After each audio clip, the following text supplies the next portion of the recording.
So I said, hey, let me say go.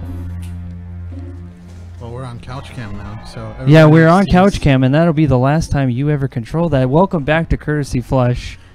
I'm kidding. How about that? How about that shit? I don't know. What did you do? I put you on standby. Dude, now you're back on couch cam. I swear to God, I'm just going to kick you to a laptop. Now we're on stream. I spent... Now we're looking at... Do you realize how much time I spent putting this together for you to sit over there and be like, ooh, I could press buttons. This is so easy for me. Do you realize that? So much disrespect. How long did it take you to set up Stream, couch cam, and standby? A very long time. Mm-hmm. And you're disrespecting that right now. But that's okay. No, you're fine. So welcome back. Why is everything so loud? Why are we so loud tonight? Let's see. Hey, and we also have John. John, can you hear us? Is that a for yes? Hold on. I don't think I can hear him. Are we just on couch cam, right? Yeah, we're on couch cam. Okay. Let me see something here. Oh, wait. You know what it is? Hold on one sec. John, try talking now. Wait. Try that. Yeah, there we go. That was Yarmatey? There we go. My bad. Aha! I had to push the right slider up. See, I'm over here jacking things up. And also we have everyone else. Jameer's here tonight. We got Naracer sitting right here in the middle. And that's how they say hello. They don't use their mouths to speak anymore. They're silent. I've come to know that Nick is a master telekinesis. He is. As a matter of fact, I'm sure whenever he does math tutoring, the person looks away for a second and then back at the thing. Like, I don't remember filling this out. And you're like, eh. Knowledge just beamed straight into their head. Exactly. I had to dial. It was a learning process because, like, the first few times I accidentally went at it too hard and their heads just like exploded. Whoa! And that was quite the mess. We were just watching a review on the thing with the heads exploding. That's a crazy movie. I do believe that one day when I looked over, I saw a student's ear start to bleed. That might have been the result. So Michael is currently. Could you take us to this stream? Yeah. Do you want to get rid of Discord window? Yeah, I could do that. Cool. Welcome back to the stream. This is what we're looking at now. It's a map. Actually, we're in the middle. Or like right here in the middle is where we're at now. So yeah, you guys are so excited about this. I spent most of my time setting this up and you don't even appreciate me. We appreciate everything you do. I've already over-complimented your technical savvy. You're like, your but compliments if you are... must do it on cam, we can. No, you're like, you know what? Compliments are over. We're about to start doing the roast of Mike Field. So, because I was a loser and skipped last week. Oh, yeah, we could do recaps. What the heck happened? Alright, so your absence was explained by a snap of genius, almost mania. And people couldn't really get words out of you. You were just kind of running back and forth, getting supplies, locking yourself in your room. All you could say, people would hear you mumbling, it's like, it's going to change everything. It's going to change your transport and transportation, goods, and everything. It's going to be the greatest. And something about locomotion. And it was... and so you were just so consumed in your work that like you just couldn't get you to come out until now. Till now, I think you've broken. Maybe you've hit a snag in your research. Maybe you know what you need to research now, but I think you passed out on the floor, maybe like strung over the hay that the innkeeper brought for you, and then when you woke up, you're like, oh God, I need to take a break from this. This is too much. It's just not. Now let's go back to our adventure. That's basically what he was like. You missed some. You missed the red Minor events that don't The, matter. Now, in the Nothing words really of exciting. Hillary, we came, we saw, Did I they miss the bar died. fight? We well, It was let's- so much of a bar a fight lot as more much as it credit was goes like to a- Mass Mage, who just destroyed so many people. It was just kind of like a bar, Yeah, it was like, slaughter. It was a bar fight that turned into a slaughter. Like they didn't bring the fight, but they sure as hell finished it. I was trying my best to be like, hey fellas, look, we're trying to be friendly, and Mass is just like, No, just Mass was like, as soon as they threw the drink on him, he was like, "Fuck this." Let's die." somebody. Yep, that's pretty much what happened. And also, they got to meet a Garfield, the Deals Warlock, Aha. purveyor of the cart. TDW. TDW. Purveyor of fantasy Costco goods. And he's carted up. He's just kind of like a traveling merchant with mystical objects.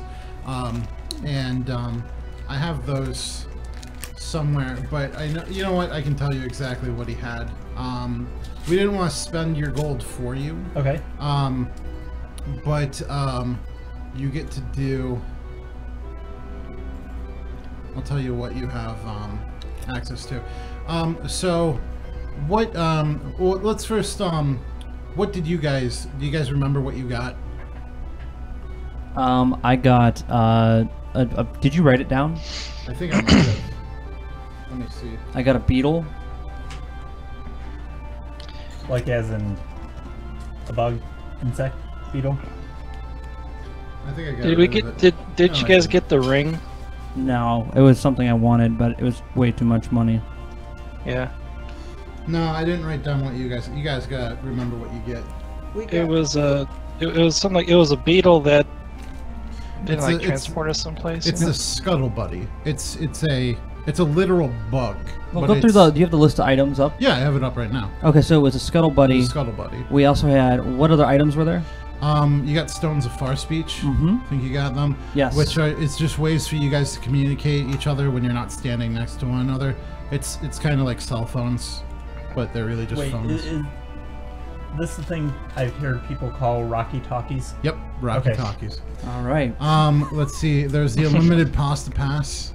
That can be used at any participating No. Olive Garden for free unlimited pasta. We didn't get for that. the owner of the pass and free soft drinks for their guests. That's a pretty good, like that's just like a card. I would and get you it if just it was show real. that to an Olive Garden, and it's like, holy shit, really? Okay, so here's the things. So you got Stones of Far Speech for everybody. You got the Scuttle Buddy for everybody, or for Crow got the Scuttle Buddy, which Crow, you're tapped out at this point because you used the frog to buy the Scuttle Buddy, which like 2/3 of that weren't your money, so all of your money is kind of distributed back to the other people. You're tapped out. But that's okay. That won't last long. No, I was gonna say like, yeah. Okay, Yeah. well, why didn't you say it when I was there? I thought that shit was like equal distribution already. Fair enough. I mean, you can make that Scuttle Buddy work for everybody, but like, It's 4 uses. yeah, no. And I guess you could share it with everybody else too. But so the things that they didn't buy, there's the. So Nick, you've heard of recursive bows? Recurve or recursive? Aren't they recursive? Or is it recurve bows? Recurve. Recurve. You know, when Is you the said it the actual first time, thing. I actually thought, did he say recursive? Because I was thinking, oh, this is a cursed bow. I thought they were. No, I thought it was recursive. I thought they Yeah, No, I was gonna recursive say. is where something like builds on itself or causes itself. Recurve is the type of bow God where it's damn it. like the Mongolians. That's such a that breaks my joke. I see. When you said recursive, I immediately went. I thought he meant something. I thought he meant the curved bows, but I was like, maybe it has something to do with the magic. All right, instead of okay, so it's not the I made it work in my head. I'm like, cursive. okay. It's like, It still kind of works, but I'm gonna keep the name because I just like it. Okay. But okay, so you've heard of the recurve bow, the Yes. recurve bow. Yes. Well, this is the cursive bow. It's called the Cursive Bow because they didn't have to recurve it. They only needed to curve it once. Okay. So they did a really good job making it, and so it's It's- good. It's a good bow. it's a good quality. +1 long bow. Okay. Buy it. How much is it? It's 35 gold. How Don't much- care. Buy it. How much gold do I have? You've got like 50 gold. Okay. Yeah. Actually, more like 60. Is there any other items of interest, or just? You could buy the Ring of Pointing. Points a big light at like a laser, almost like a laser pointer. Okay. I think I will go ahead and buy the recurve bow. The Cursive Bow. That's its name. The cursive Fine. bow. He's gonna put it on Cursive your bow. character sheet. It's also very pretty. But yeah, it's a +1 long bow. Okay. Just add that extra description in the last second. It's very pretty. And Didn't say that last- when we were looking at it. I think also, last week Mike was like recursive bow. Does it just mean you just, draw fancy or write fancy? Yeah, It's just- that's it's a- what that's what it's fancy. Jameer said. Oh, okay. Yeah. it's very loopy. Now and then also Nick, roll a d20. Roll that d20. Wrong dice. Is it? No, that's D20. Oh, I'm an idiot. Sorry. 5. 5. You get a crystal. This was a mechanic where it was the Fantasy Costco's free sample. Okay. For a copper coin that you mark with your name or your symbol and place it into a slot on the cart, a crystal will pop out. It's a little fit in the palm of your hand, and it's charged with a cantrip. And the one that you received is a warm pink crystal, and it has 1 charge of the cantrip Friends. Do you remember what mine and Jameer's was? Um, I'm pretty sure I wrote the 7. no, I don't think so. Should It we- was do something you want us about a to- golem. Somebody got, I was gonna say, did you just want us to re-roll? do you not remember? Not at all. Damn it. Sorry. Yeah, I know I we think- should be writing things down, but I think somebody got lightning lure. Somebody got lightning. I don't. I It remember. doesn't sound familiar. No. I think someone rolled a 12 for me, Um. but I don't know what I got. That was well. You already have the Okay. You got. I think you got message, and you also have 1 for prestidigitation. Okay, yeah. Did somebody get mending? What about mage hand? That None sounds of- right. Yeah. Do you think? Somebody get mage hand? What does it do? Mage hand is it's a spectral hand, and you can send it out. I think it to like 60 feet, and have it do something. But it's very limited in what it can do. So it's like it can only really lift like 10 pounds of things, and it can't interact with switches. There's like it can be used to do some things. Like here's something. It's like you can't. Attack with it? Not really. You can't really attack with it. You can't like pull somebody out of a hole with it. But what you could do is you could get a rope and have and give the rope to the hand, and then have the hand tie the rope to something and then throw the rope down to the person.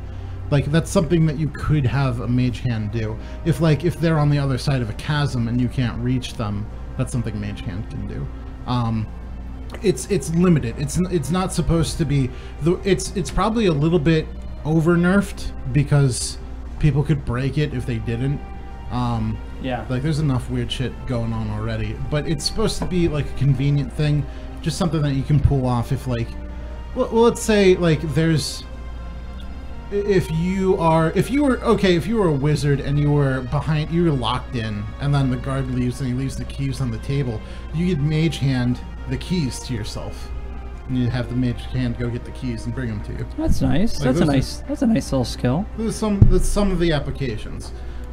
Think of it like a remote controlled drone with like a claw on the end of it. That's pretty much what it is. Only the spectral ghost thing. I think somebody got. Did somebody get like create flames or bonfire or anything like that? I honestly don't know. Why don't you go ahead and re-roll then? I was gonna say I don't know anything. It's got 18. Okay, you receive a crystal. It's very blue. It's charged with shape water, Oh, okay. which is exactly what it sounds like. It's like up to a 5-foot cube of water. You can shape it to any kind I of think I thing. did get the lightning thing actually. Okay. Well, you can, if you want lightning lure, or I think you might already have, I don't know if you have mage hand already, but these are wizard cantrips. They're not going to be so awesome to Mass and Olivius because you guys are mages already. Like, you do this shit all day. Now, it's a cantrip that you might not have access to normally, but and you have magic already.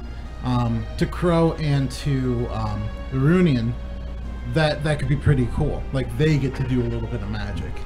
But it was mostly, it's just supposed to be fun. It's supposed to be a fun little gachapon. Okay. Yeah. Cool. And maybe we'll see the return of something like that later. But yeah, now Nick, you have a +1 bow. +1 to bow. And now, yeah, I fixed your character from, I think we did that last time. And we also know how to add your bonuses to your things. So you should be hitting things like the Deadeye you are. Okay. So, they figured out where the Red Brand hideout was, or is. It's not that difficult. Pretty much everybody in town knew. It's in the basement of the Trent Reznor Manor. Now, the name in the book is called, what did they call it? Trizendar. Trizendar Manor. Yeah. But I'm going to keep calling it Trent Reznor Manor because that's so much more funny to me. Okay. All right, it's a Trent Reznor Manor. I don't know what that is. Trent Reznor is the lead singer of Nine Inch Nails. Oh, I didn't know he was into. Okay, I guess he had a mansion in random city. But yeah, I just see that and I just think Trent Reznor. So I'm gonna say that's what the manor is. It doesn't make too much of a difference, other than brings me a little bit of joy, and hopefully everybody else too. What you did find out that not many people knew is that there's a secret entrance in the woods into Trent Reznor Manor. And I think that was about where we left off. You also visited the cleric, got Mass back to full strength. sparkle. Yeah. And had your second first impression with the That's right. That's what that was the other item I got was that flower, and I used it. So there's that. The whoopsie daisy. Mike got a flower called the Whoopsie Daisy, which makes a person forget their first encounter with you, or the last encounter you had with them. Was a really convenient item for me. Okay, so where are we at, and what are we going to do? Well, that's what you guys decide on. Right, but like where are we at town? You're still, I think you just left Alderleaf Farm. All right, so we're just there. And I don't have any money. Not like nothing meaningful. Okay. Like you're not gonna, like, if you wanted to buy like food or whatever, you Do we can need get some. We have provisions. We should be okay. Yeah, it's like I'm never going to make you buy arrows or food or whatever. Like if it colors the story, I might, but it's just such a useless aspect. Well, not useless. That's not the game you guys want to play. You don't want to play banker and accountant and just all that stuff. Yeah, we're not looking to play. We could play AD&D on like any home computer system. Yeah. And your home computer system. But yeah, if you like, arrows are cheap. Like most of what I think Crow and Olivius just know how to make arrows anyway. So you don't even have to worry about that. I'm not going to make you spend time doing it. I just assume you do it while you're traveling. I'm sorry to bother you. Can you share my character sheet again? Because it says it's in the trash. Okay. I think, are you going through the folder? No, I don't even have it anymore. So what you should be able to do is I shared a folder with you. I know you did, and it won't open. Oh, okay. Yeah, that's what I'm saying. It said this folder is in the trash. Shared with Crow. Yeah. Let me try it again. It's all good. I just want to be able to see my character this time. Also, I opened up a fortune cookie, and it says, the greatest generosity is non-attachment. Shared. What? One more time. The greatest generosity is non-attachment. Not attachment or non? Non-attachment. Sounds like the opposite of love isn't hate. It's indifference. You should get a link. I did this time. Thank Okay. you. So that Did it work? It'll work. it did work. Yes. Thank Did it you. work? So what I did is I shared folders with everybody because I kept deleting character sheets and updating them, and then I'd have to share them each time. What should happen now is anything I want you to have should be in the folder I Thank shared you. with you. And Thank you so for setting if this I up, man. Get rid of that. It's easy. It's Google Drive. No, I mean the folder, not just that, the character sheet and everything. It's my pleasure. It's fun. Like when we're not doing this, like when it's like a Tuesday and it's like, fuck, I wish we're playing D&D. Because it's like I have fun. Does John have a character sheet? Yeah. Sweet. Yeah, I have one. All right, delete it. Sorry, John, but you're gonna be. No, I'm kidding. John, did you want to buy? There is an item called the Phantom Fist. The Phantom Fist. And Was what it this? Was it the same fist you were talking about? The illusionary fist? No, that's an No. illusionary hand you're thinking of. That's the Oh, okay. That's the mage hand. The Phantom Fist is a little bit different. It's a magic item. It's like a It's not even like a gauntlet. It's like a nice piece of shiny, like an ornate kind of piece of metal that straps onto your wrist and forehand, and Shiny metal. and it's not meant for protection or anything. It's just a magical item that when you make an unarmed attack, it like normally if you're not trained in unarmed attacks, an unarmed attack, if it hits, will just do 1 damage.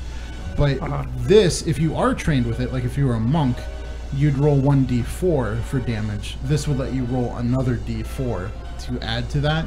But if you're untrained, it just lets you roll a d4 Yeah. anyway for damage.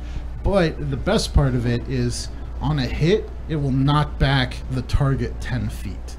So it's Okay. like, if you're fighting on a chasm, you fucking Yeah. knock them back and... Kick their ass. Okay, so I see weapon proficiencies as martial. Would that does it also mean hand to hand? Yeah, yep. Simple. Okay, so how much is it? That would be all your gold. Sold. All right, good. Okay.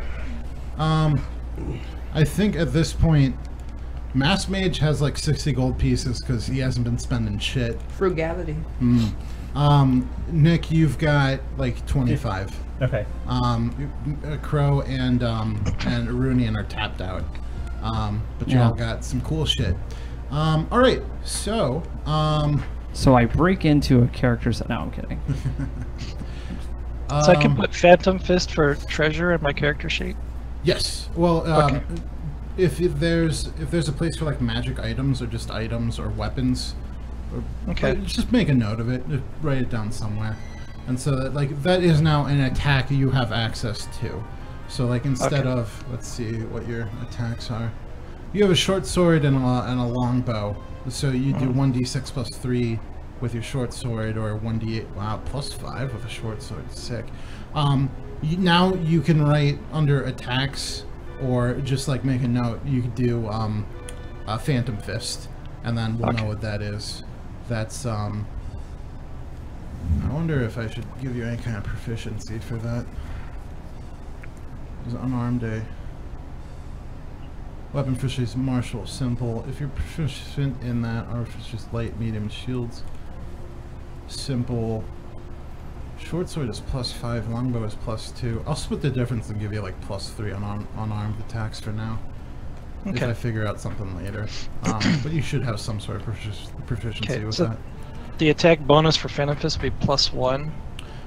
The attack bonus for, so the attack bonus would be plus 3 for your Phantom Fist, and then your damage would be 2d4. 2d4, gotcha. Yep, 2d4 bludgeoning damage. And then you'd also, we just have to remember the plus 10 knockback. All right. Okay. So now we're ready to do this. So we know where the secret hideout is, the Mhm. secret entrance to the hideout is, and we've kind of scoped out the area. We know that it's surrounded by a lot of grass, and I feel like our best chances are to go at night, of course, because you know, the cover of nightfall will make it easier for us to be able to infiltrate, especially for you guys, since you guys aren't incredibly sneaky. And I can, of course, scout ahead. The centaur? The centaur? The centaur, they can clearly see you on the side of a hill. But yeah, no, I can scout ahead. So, is everybody prepared for this? Anybody have any lingering doubts before we enter this? Enter into this? Probably best Remind me to why take exactly those don't away. we like these guys? Well, they are really messing up Phandalin here, making life hard for everyone here, and they most likely have a lot of gold, but that's not why I'm doing it, of course. I mean, I'm doing it because I want to do it for the good of my heart and the people of the city. They've been Okay. terrorizing Phandalin. Okay. They've been a lot of racketeering, a lot of extortion, a lot of just stealing of Okay. goods. And everybody in town is afraid of them. Some people have even been murdered. Some people have gone missing. Okay. So we're doing a service to the town, Yeah. and also I'm broke. So let us Any incidental looting is just going to be truly incidental. completely just incidental, Isn't that collateral looting? of course. So. yes. Okay, good. Yes. So I want to go ahead and I want to scout out the cave. Is that okay with you guys, or do you want to come with me scouting? You Oh. can scout. You seem to Okay. be a good scout. I'll go with you. No, Scout. you're gonna come with me to scout. Does he have any sneaking? I will. Oh, no, I don't think I do. Well, No, like, actually, I'm not a sneaker. Yeah, let me scout it then. It's very black. oh, it's because I haven't revealed anything yet. It's a black cube. Okay, so Not the gelatinous cube. reveal areas. Okay, so we'll It's a pretty say big area. I'm just gonna zoom out. Oh, hey, look, there it is. There we are. So, Oh. hey, there I am. Peek my little head up. all right. So you arrive at the after scouting out the Trent Reznor Manor. The top looks like basically like the roof fell in. It's dilapidated. You couldn't find anything because it's just been left to the elements for so long. But the cellars are well protected and they've been repurposed. You know this, and now you have made your way through about 100-foot tunnel that was marked on your map from Carp Alderleaf, and you poke your head out, and you are in a. Well, go ahead and roll d20 for sneak. The D20 is already in here. All right, rolling the d20 for sneak. I got a 5. 5. All right. My sneak is pretty high though. This is your favorite line. No, it is. It's like the skill I have. Yeah. So I have like that would be an 11 basically. you come into. You're being sneaky. And here's what you. We'd be born to kill you off this early, anyways. Well, and also like as I said, like out of all of my skills, that is the one that has the highest everything. You come out and it's a natural kind of ravine that must have fallen underneath the bottom of Trent Reznor Manor, and and you just peek through and you're taking a look around, and you don't see much. You just see kind of like an open area. Is that okay on our screen? Yeah. Okay, Yep. that's what you revealed. Okay, I just want to Yeah. make sure it isn't I'm like just a kind of glitch. revealing the general area that you see. Okay, I just want to make sure it wasn't like a glitch. No. Okay. No, so you come in, and you're taking a look around. Oop, I just and, like popped in. You don't see much of anybody. You do. It's really weird. Before you guys mounted this assault, you rested up at the inn. You ate a little while ago, just to kind of prepare yourself, or maybe you didn't, like had a light salad or something, because maybe you get bubble guts or whatever. I don't know what you do, but for whatever reason, you feel really hungry, like weirdly hungry, like you didn't a second ago, and now it just kind of hits you. And there's also kind of like a bit of a buzz in your head. You just kind of feel it, like you feel kind of not quite right. That's what happens. What do you want to do? I wish to exit the cave and let everyone know what I seen, and Okay. So you go back to them. and I'm like, oh, man, do any of you have some bread or cheese? I'm sorry, I've got a bit of a headache all of a sudden. I don't know why. Sorry, I don't think I have anything with me. It's quite alright. It seems to be clearing up. I don't know. I just felt. Yeah, as soon as you leave the cave, you feel better. You don't feel hungry anymore. The buzz goes away, and you feel back to being yourself. Yeah. I had a strange feeling being down there, and I've been in many places and felt many strange things, but I feel like this would be more amongst the expertise of you fine gentlemen here. But there's no one there that I was able to spy, so I believe it is safe for us to be able to at least enter. So what do you guys want to do? You guys want to enter, or? I mean, it's either that or stand around here all night, so why don't All we right. go in? All right. So the four of you go in. I gotta switch to select.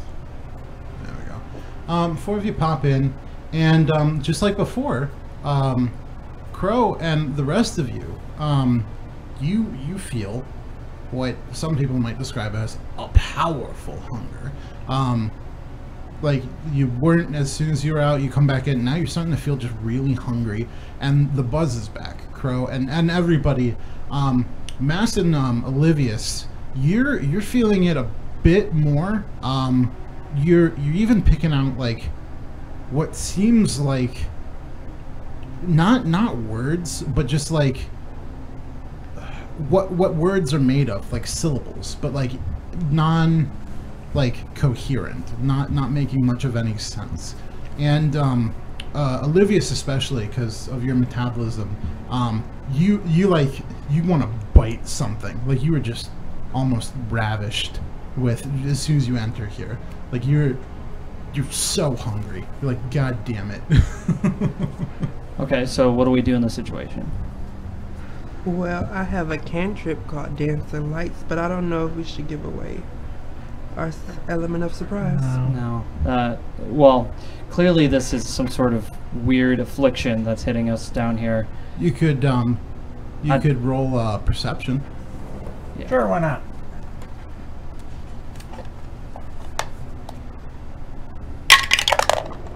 $16. 16. Okay, I'm just going to assume that that'll do it. Olivius, you're looking around the cave, this crevice and everything, and it's dimly lit, but it's enough that you can take a good look around and see most of it. And first,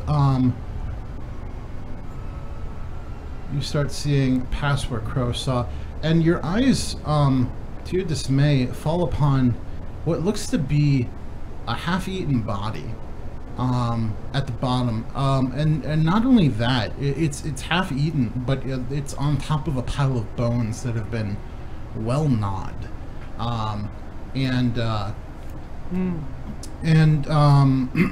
You're looking around, and when you're looking around and things are darting, like you're just trying to find shapes at the end of the blackness of where things are dimly lit, and you think you might see movement past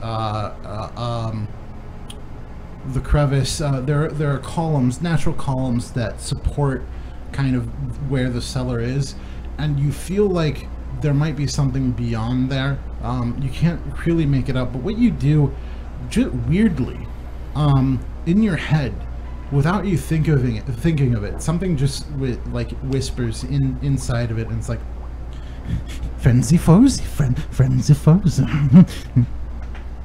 For a second, and then it just goes back to being a buzz. Are you alright, Olivius?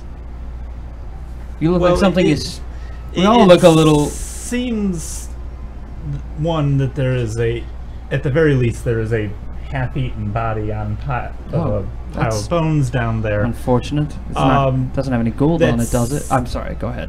Concerning to say the least, but I thought I heard something for a moment. Something about like friends or foes. I'm beginning to be concerned that the bandits might not be the only thing down in the cellar. Figures. Let me read the descriptor of because I should have done this as soon as you walked in. A cold breeze fills this large natural cavern, carrying with it the faint scent of decaying flesh. A crevice divides the cavern and is flanked by 2 rough stone columns that support the 20-foot high ceiling. 2 arched wooden bridges span the chasm. Okay. Okay. Well, what do you guys want to do?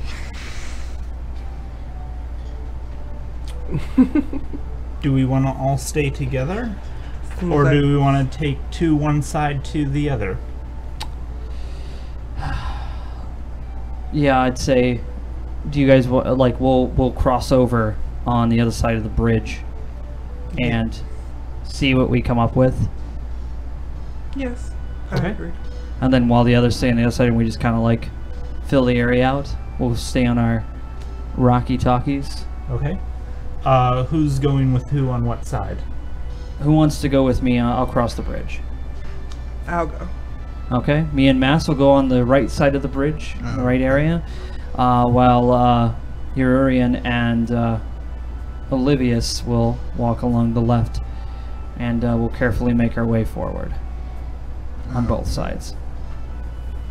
One second.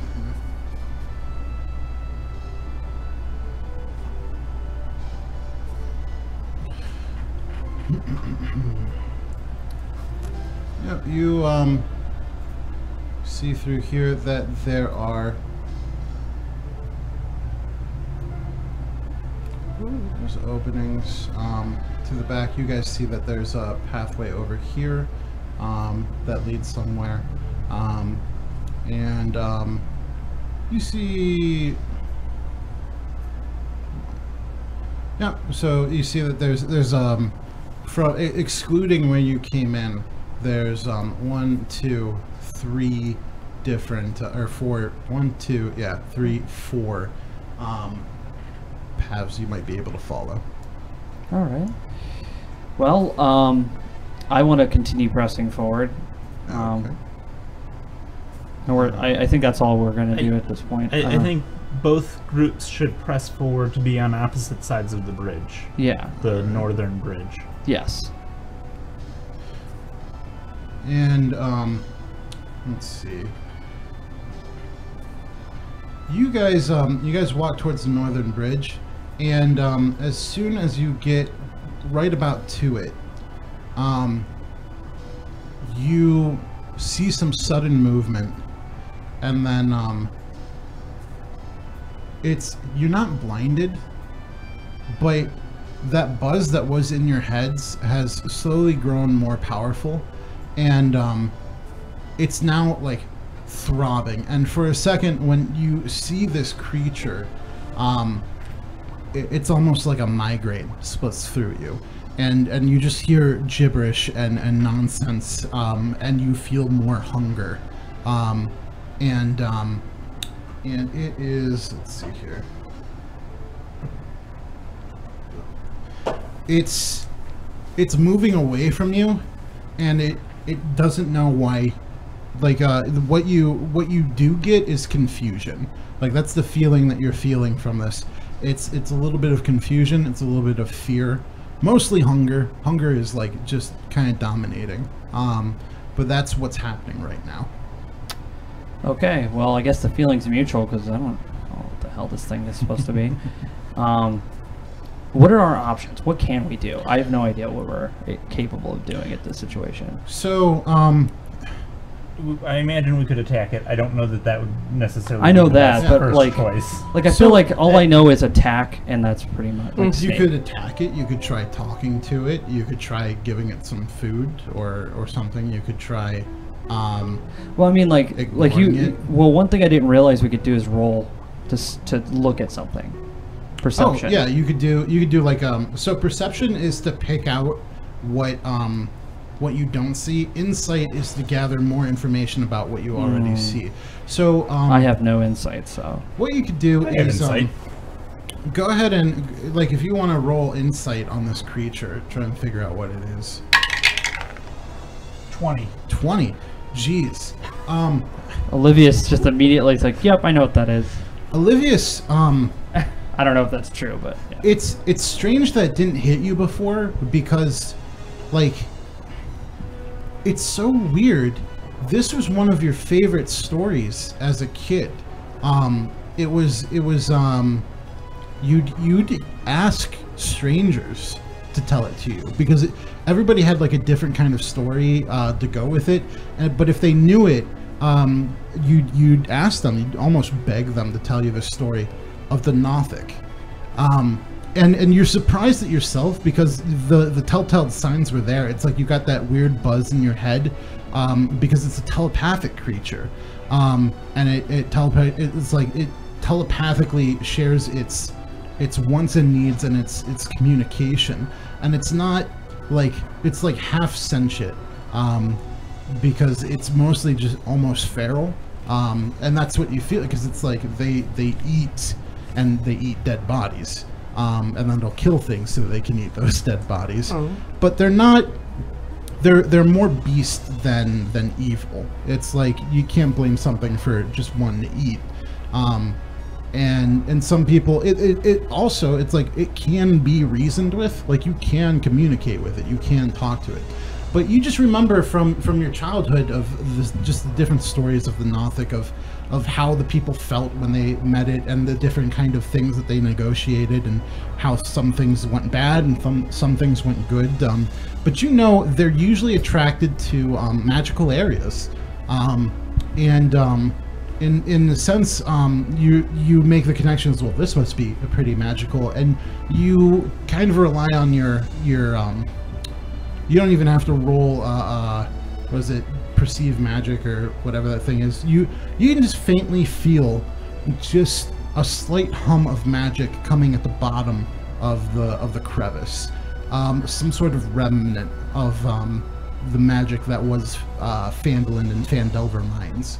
Like it's in the rock. Maybe the water carried it here. It's very slight, but that must have been what attracted the Nothic here in the first place. And it seems like it's being maybe not well fed, but somebody's giving it food. So maybe there's some sort of arrangement going on. Olivius, what's going on? Or Mass, somebody.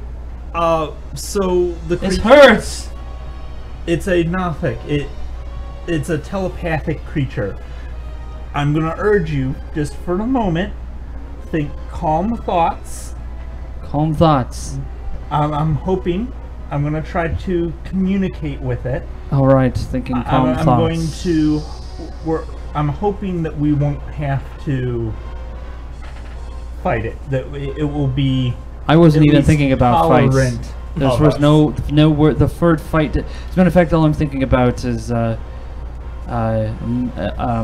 soft, delicious, sugary, cushy food type. When you say fight to one another, there's a bit of a stab in your head, just from like the migraine that is. And you're like, okay, all right, warm, fluffy marshmallow, and the more gentle and calm you make your thoughts, the less the pain is, and then the less. I hope you're thinking calm thoughts right now. I'm oddly used to being hungry as an orphan. Just bringing back some memories. So you're just trying to focus in on that and just kind of get some empathy between you and the creature. And it's like you guys know hunger. So you're okay. Olivius, what do you want to do? Well, you can I hit cross. for a second. So I want to cross the bridge Mhm. over to the side with the Nothic. All right. Just right now. Yeah. Okay. And I'm doing so slowly and gently. What is your intent? Like, why are you crossing the bridge? I guess I don't need to get closer to it to communicate because it is telepathic, but I feel like that's an instinctual thing to, I'm going to go talk to you. Okay. And, I am doing so, kindly and gently and... All right. As you cross the bridge, it takes a couple steps back, but it's basically in front of you. And as you get back, it's looking at you. And whatever feeling, like you're not feeling so much pain, but the closer you get, the more the telepathic connection is it is increasing in its severity or its connection. And the Nothics are insane creatures. Not that they can't be talked to, and not that they have some sort of reason, but they are mad. And so the closer you get, the more kind of like strange gibberish and nothings and like it's going through, but you feel like it's not. It's waiting for you to kind of think to it, to kind of communicate with it. So I am thinking / talking. It's okay. We don't want to hurt you. We just wanted to find some others that were in this cave. And if you let us pass, we'll just both let each other be. And maybe afterwards, we can get a little bit of, dessert for you. You're thinking that, and it's like it looks back at you, and you're not getting like words so much as like the feelings and the thoughts, but what you get is that it's looking at you, and you're huge, like you're very big to this thing, and it thinks about like it feel like weirdly like you feel because you're so hungry being so close to it, you get this idea of like what it would be like to eat yourself, and it's just it's very strange, it's almost horrific how pleased you are with this idea of being able to devour yourself. And you get this idea, but then you also see it's like, oh, maybe it's thinking of all of the other creatures that are in the building. You get this sense of like there's a bunch of people here, and then it's kind of thinking, it's kind of making connections in its head, and it's like, well, if I alerted these people, maybe they get these people and then they give them to me to eat and I could eat them. But then it feels that you're a wizard, and it feels that you have power and strength, and it feels it on the other of you too. And it also thinks it's like, if these guys go through and just kind of clear out the people here, I could eat all of them. And that's a lot more than 4. Even though it's like you think about eating yourself and you're like, that's pretty big and that's pretty, but there's a lot of people in here. Maybe, and it's like you're thinking, you're feeling like if you could make a bargain, some sort of deal, you got to promise, like, this thing wants meat. It wants to eat on things. And that's kind of the feeling. It's like it's got no allegiance to whatever. It's just kind of happy that it's been being fed, and that's kind of the connection that's been dealt with here. Okay. It's like, so the image that I think of in my mind is that there's like an image of a fight and flashing of swords, and we are walking out of the cave, and there's now a new pile of bodies down in the ravine. It's you take a look at it, and as hungry as you were being around it, it eases up just a little bit in your stomach, and you look at the Nothic, and it's drooling. Let me see here real sec.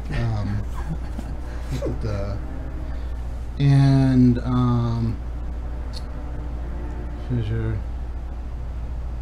Okay. What was the Nothic now? Used to like that to first negotiate one for trying to do the red brands now.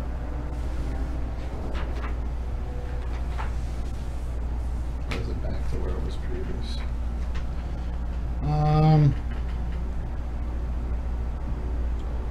So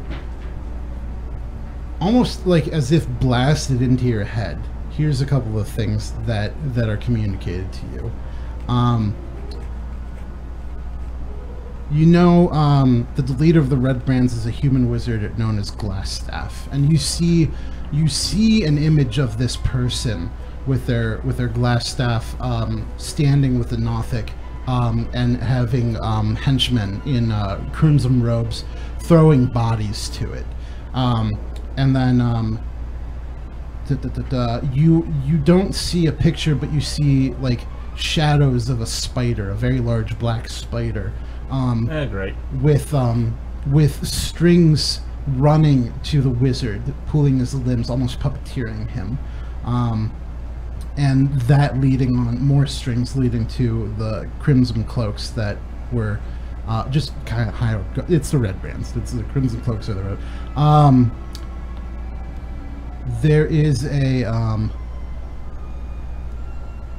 this time useful. The other remnants pursue circle close by this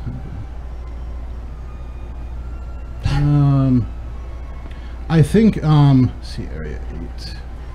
Oh, I didn't read this shit.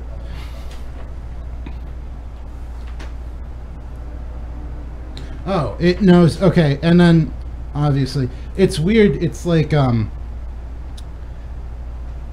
you get this idea that there was an arrangement between the Red Brands and this Nothic, but it's willing to share. It's sharing this information with you because it wants that big pile of bodies, it also you see that there are people behind bars.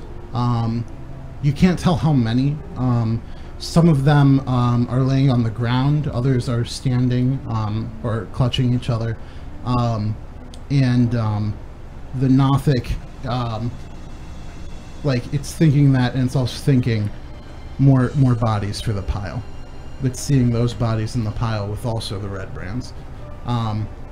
And that's what's kind of communicated to you. It's like you see the deal basically between you and this Nothic is you come in here, you clear this area out, and you give it this big pile of bodies, and it wants to see the Red Brands, it wants to see the wizard, it wants to see the people in cages, it wants all of those bodies in a pile, and feels like that's the arrangement. If you can deliver that, then that's kind of what it is expecting from you. Olivius, I hate to, but I love the feeling. So all of a sudden, friendship. all of a sudden, What's that? All of a sudden, all those feelings that were going from you, gets blasted in your heads too. And what was directed towards Olivius, it comes to you, and it doesn't make as much sense, but it hurts a lot. Okay. How do I want to do this?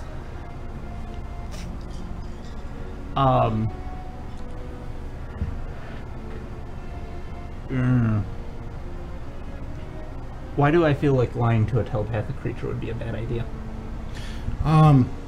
What you could do is roll, and that's Deception? Deception. You roll deception. What's your deception at? Okay, so it wants the Red Brands and the wizard. I mean your points. Oh. Yeah, you've got a deception stat. Deception 0. It was 0. And I'm not magically inclined. I could, but he won't listen to me. You can try. Let's be honest here. It might work. Maybe. Do you think I should try to deceive it, or should I try to negotiate it? No. I might be just reading the wrong thing. Go ahead. I'm sorry. Do you think I should try to deceive it or try to negotiate? Because I feel like we don't really want to kill the people in the cages. They're probably good guys. Yeah. So I don't want to feed them to the Nothic, but the Nothic seems to want them as well as the bad guys, our red cloaks. So, do you want to try and deceive it, or do you want to try and negotiate? Negotiation. Okay, I'm gonna go negotiation. Okay. Just roll. Okay. Ooh, 3. 3. You're thinking these things, and you're thinking it's like people in cages. It's like you see the pile, and you don't see the people in the cages in the pile. And the Nothic hisses a little, which is the first audible sound it's made. Everything else has been telepathic. It doesn't. You just get kind of like, you see a little bit of red, and you see a little bit of anger, and then you feel more hunger. Go ahead and roll again. Okay. 3 again. 3 again. I had 2. I had 2 good rolls. Mass and Anyways. Crow, go ahead and roll d20s as well. Oh, and Arunian, roll a d20 too. I got a 7. Nah. What's 6? 6. So I got a 7, 6. And what did you get, John? 20. Ah! You guys gotta roll for me because Oh, I can okay. say anything. All right. All right. He got a 20. What the fuck? Can you guys make fun of me for being breaking probability? Hey, I didn't know John was gonna be like, you know what I want? To win the lottery today. You wasted it, John, on this dice. You could have just won the Mega Millions. So, as you're trying to kind of negotiate terms with this Nothic, the rest of you have been feeling these different things, and you've been thinking different things. But Arunian, being of dwarven nature, is like just being stocky in general. Extends to the mind, and he hasn't been as affected by this, and the longer he's in the presence, the more resistance he gets to it. And the pain that he's been feeling has been making him more and more angry. And so from the distance, he's looking at that Nothic, and he's thinking of what it would look like with a knife sticking out of its eye. And it's such a strong thought, and he wants it so bad. The Nothic looks towards him, and it tries, like, it kind of winks a little bit. It looks like it's trying to, like, send insanity or gibberish, or just affect him mentally as best as can, but it just does nothing.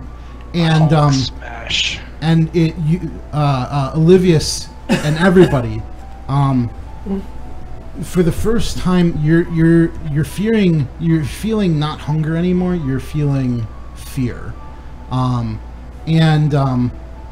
it's thinking of that pile of bodies, and the people in the cages aren't in that pile anymore, and it's just thinking back and forth. It's like, we could do that. We could. Okay. I mean, it would be a subtle entrance, but hey, you don't want to not have any food source, so Yeah. You don't want to be dead. people are lingering. Plus, he's doing a service to the city. No. I mean, where else were they going to put those bodies? Bury them? So, Sorry. so after everybody's kind of on terms, the pain fades away. You're still hearing kind of whispers, and you still feel just like a little bit hungry, but it skips off down to the crevice and starts eating the body that was half eaten to consume it more. And horrifyingly, you feel full as it's eating. And you get the feeling that if you you can go through and pass through without fighting this thing, and if you provide it what was promised, you won't have to fight it leaving either. All right. We should have gave him. I'll count that as a success. Well done, Livius and Arurian. I was making like gestures over at Mass, and he was getting the message, but luckily none of that had to I happen. thought we was gonna, ask of assistance, and then we could have traded, some of the prisoners. But hey, My subtle move. He gave me the nod. I glare at Mass. that's fine. It's the Nothic. The Nothic, if it was paying attention, might be picking up on these things, but so consumed in devouring the body in front of it that it's all its concentration is lost on that. And, All right. I want to scout ahead. Oh, okay, which direction do you want to scout? I want to scout just north of where we're at because it looks like it's really open, and I want to see what's in it. All right. Stealth. Yeah, stealth. Let me check what that is. I draw my bow on the off chance that Crow comes running back with a With an army behind me. a red cloak or two on his tail. Not that you would ever be in a situation like that, would Of you? course not. I would talk my way out of that situation. I'd become fast friends with the red brands, and then Mass Mage can murder them all while I'm not looking. I'm kidding. So, here's what you see. It's a storeroom. Let me there's, pull the map up so we can all see. Oh, look at that. oh, This area is the north end of a large natural cavern, but it has been finished with just stone block walls and a flagstone floor. Several barrels are stored against the walls here, along with a number of empty crates, straw for packing, hammers, pry bars, and nails. The cavern continues for some distance to the south. You can make out several passages that open up a larger cavern, which is where you just came from. So you just came from there. So it's a storeroom. Oh. Can I do a search? Yeah, actually, go ahead. Okay. 13. 13. What's your perception? Just give me 1 second to pull it back up because it closed. It closed on me right as I guys, I have like a cheap phone, but it just does it does what I need it to do, and just that. Hey, no shame in that. Okay. And you said what was your question, Mike? What was your perception bonus? My plus 4. Plus 4. And what did you roll? 13. 13. Okay. So, as you're searching the room, you're patting around, you find what is it? You're looking through through the stocks, and most of the stuff there is just provisions. It's just like salted porks and some kegs of ale, and they're nothing crazy good. You do find, however, there's 30 beaver pelts in a crate, and they're each worth about 2 gold points each. Okay. And they just have they have some sort of caravan symbol on it, but you know that that's a valuable thing that's in this room. It'd probably weigh you down if you tried to carry it, but if you I make a mental note that it's here. note that it's there. All right. As I would, because I like to make sure that before I take anything, I'd like to have a clean escape. But more interestingly, you find 2 secret doors. Oh. These doors are made to look like they blend right into the wall, but with enough push, they swing right open on hidden hinges. I was just going around the wall, like hitting the space bar, like in the old games. So I hit oh, there it is. So you take a peek, and you see that one leads to stairs that lead, I guess they lead down. Yeah, they lead down to what seems like nothing. It just seems like that there's nothing down there. It's just stairs that lead down. On the other side of the wall, there's a small room, and there are 2 doors. It's just a hallway with 2 doors. Okay. Yep, that's what you find. All right. I basically use my Raki-Taki and I let them know what I just found. Okay. So now you guys know what I just found. What do you guys want to do? Maybe take What's that? Maybe take what? the entrance that doesn't lead down. The secret entrance. You think about what do you want to do, Orion? I want to take the stairs down. I'll take the stairs down, and Olivia's. I was gonna keep letting you scout ahead. Well, I'm gonna scout ahead down the stairs, and then you guys can follow me behind. But I think we're all saying we don't want to go to the storeroom Okay. Okay. Yeah. because we're kind of like just they're still like. Yeah. We don't want to get too strung out. All right. So everybody goes to the storm room. And then, Crow, you wanted to keep going down the stairs? I want to check the stairs because it seems like there's a vote that we all want to see what's down there. So I'll scout ahead, sneaking.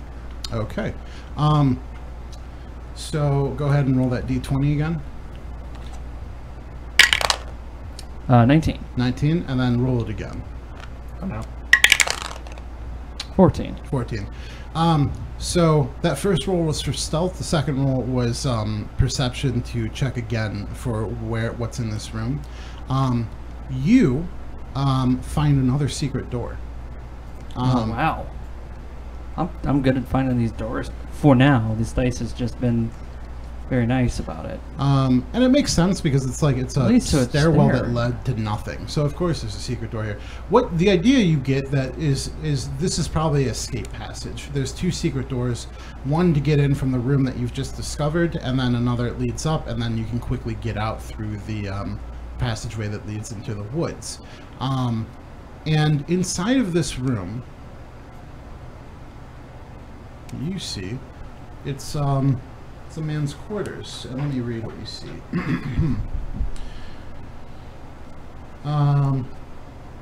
The walls of this bedchamber are covered with drapes of scarlet cloth. The furnishings include a small writing desk with matching chair, a comfortable-looking bed, and a wooden chest at the foot of the bed. You also see a man sitting at that desk working on things, several books strewn about, one or two bottles of things just on the table, and a large glass staff leaning on the desk just in reach, or within decent reach of where he is sitting. All right. So I walk back up the stairs and I tell everyone what I just saw. I think we've just found Glassstaff, and he just doesn't realize that we have just discovered his secret passageways. You see, back in Blackwood, we had a manor, nothing this nice, but he had a few secret passageways and places to hide, and, well, it seems that my perception was able to let us right to the man we're looking for. What do you guys want to do? Can we kill him? Of course we can, but I don't know I don't know what kind of traps his staff is quite close to him, but he seems so involved in his work. I think if I can just sneak in close enough, I might be able to snag it. However, I would need at least some sort of I would need the mages to at least let me know if that's a good idea, because magic items are usually kind of trained to a person. So what you do now is here's what you do now. You got the drop on him. If you come through that door, he's going to be well and good surprised, which means every one of you is going to have an action before we just curb stop it, right? Which it's like, yeah, you just kind of blast through and fucking go to town on him. He's just like, what the fuck? Doesn't fucking matter if he's got like the Infinity Gauntlet or whatever. Like you kind of got him dead to rights. Unless we all roll like fucking threes, and then he's just like, yeah. But it's like you're gonna have, and it's like it's still 4v1. Like you got a good, like it's a glass staff. It's like it seems pretty magical. Well, you know what, Nick, you still have God damn it, what's it called? What's it actually called? It's like sense magic or sense arcane or... Hold on 1 second. Your phone has to do the... Come on, turn, rotate, you dumb thing. Apparently not. Okay, fine. We'll do this the hard way.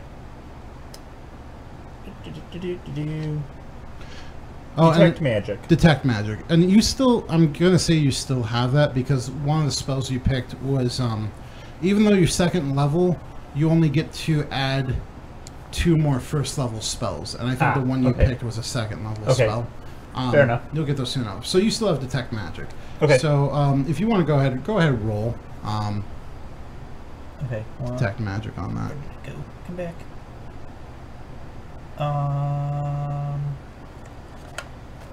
Stop that. Okay. Rolling. I got a 12. 12. Okay.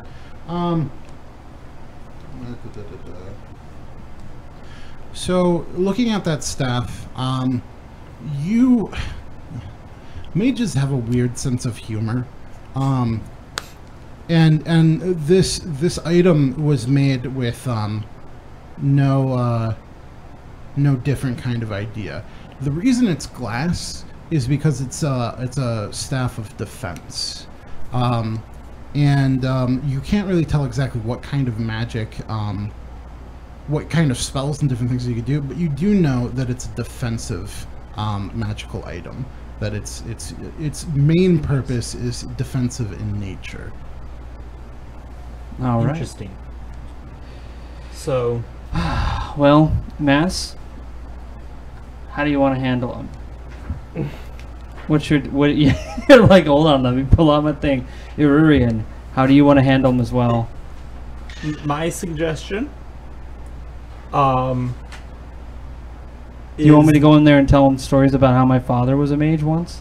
Wow. No. All right, cool. Thank you. I was going to say, Crow, maybe you should be first through the door because you would be quietest for the longest. Like quietest getting up to the door. I could sneak up and do a back attack. I do have a so sneak attack where you have advantage or another enemy creature. So I have sneak attack. Not even necessarily to be able, well, I mean, I guess the whole point is to attack him, but to be able to quietly prep the door for opening. Oh, you and want then me we to... can all burst through. I will go last on account of being the tallest and the most ungainly, so I don't get in anybody else's way. And that way you can shoot over everyone's heads. Yes. Okay. That too. So do you want to do? Does everybody in agreement? Do you guys want to just sort of like I'm ready. ready to kick down the door, I open don't up a think can? there's going to be any reasoning with this guy. Yeah. Michael's throwing his hands up like, well, I mean, it would be a surprise to me if there was. You see what happens. Well, I don't want to. Look. If we get into a fight, we'll figure it out. I'd There's people on their last breath tend to like to make deals, true enough. and it depends. We'll see. Yeah. Especially since we have the fucking drop on him, and I'm fairly certain that unless we all roll ones, we're gonna curb stomp this dude. All right. Okay, so you're gonna storm it. All right. Yep. So I prop the door open just a little bit.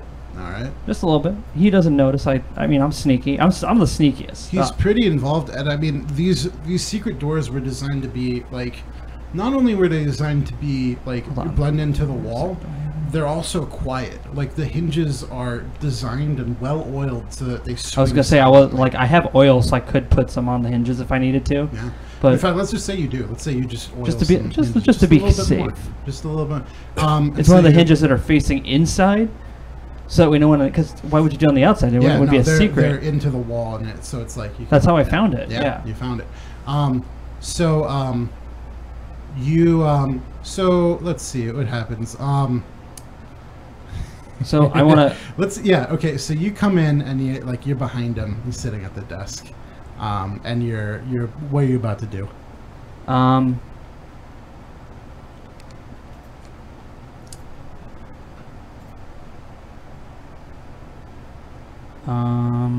Let's see here. Well, I guess my best attack right now would be that. So, let me ask you something about lethal and non-lethal. Yeah. So if I did like a non-lethal attack to him, does it still count against his health points? Yeah. His general health points, rather. Yeah. So the way it's weird because non-lethal and lethal attacking is kind of hand waving. It's like like you reduce his hit points to 0, and then it's like if you tell me before that you wanted to kill him, it's going to be lethal. If you tell me before that you didn't want to, he's not going to die. I got a question. Yeah. Would there be kind of like a stamina and a health kind of thing? So like if he does non-lethal, you just knock him out?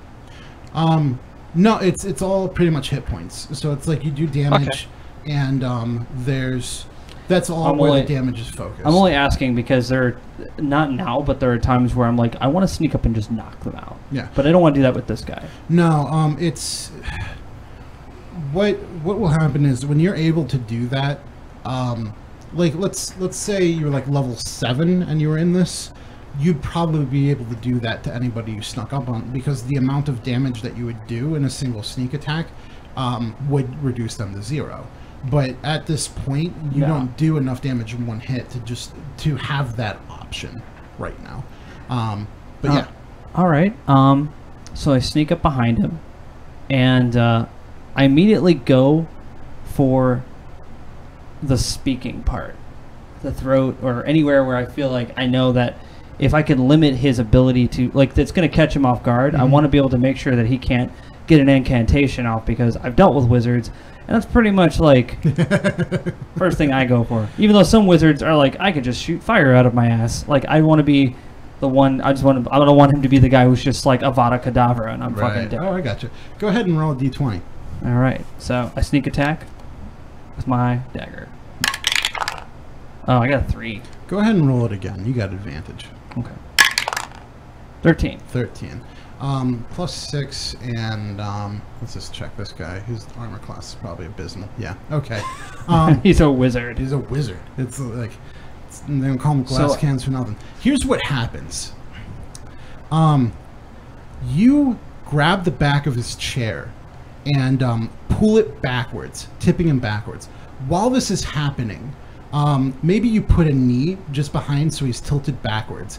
He has no idea what's going on. He's completely off guard because you just threw off his center of balance.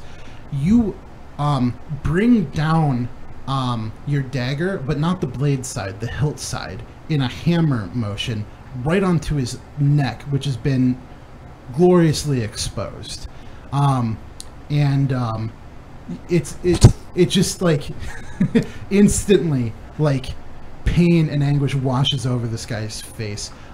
Go ahead and roll 1d6. Well, roll 2d6. Okay.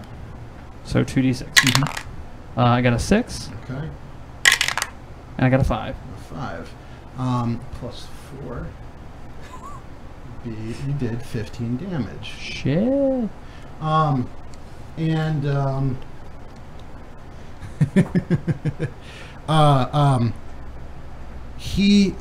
He continues to fall out of the chair, rolls backwards, and runs into his bed.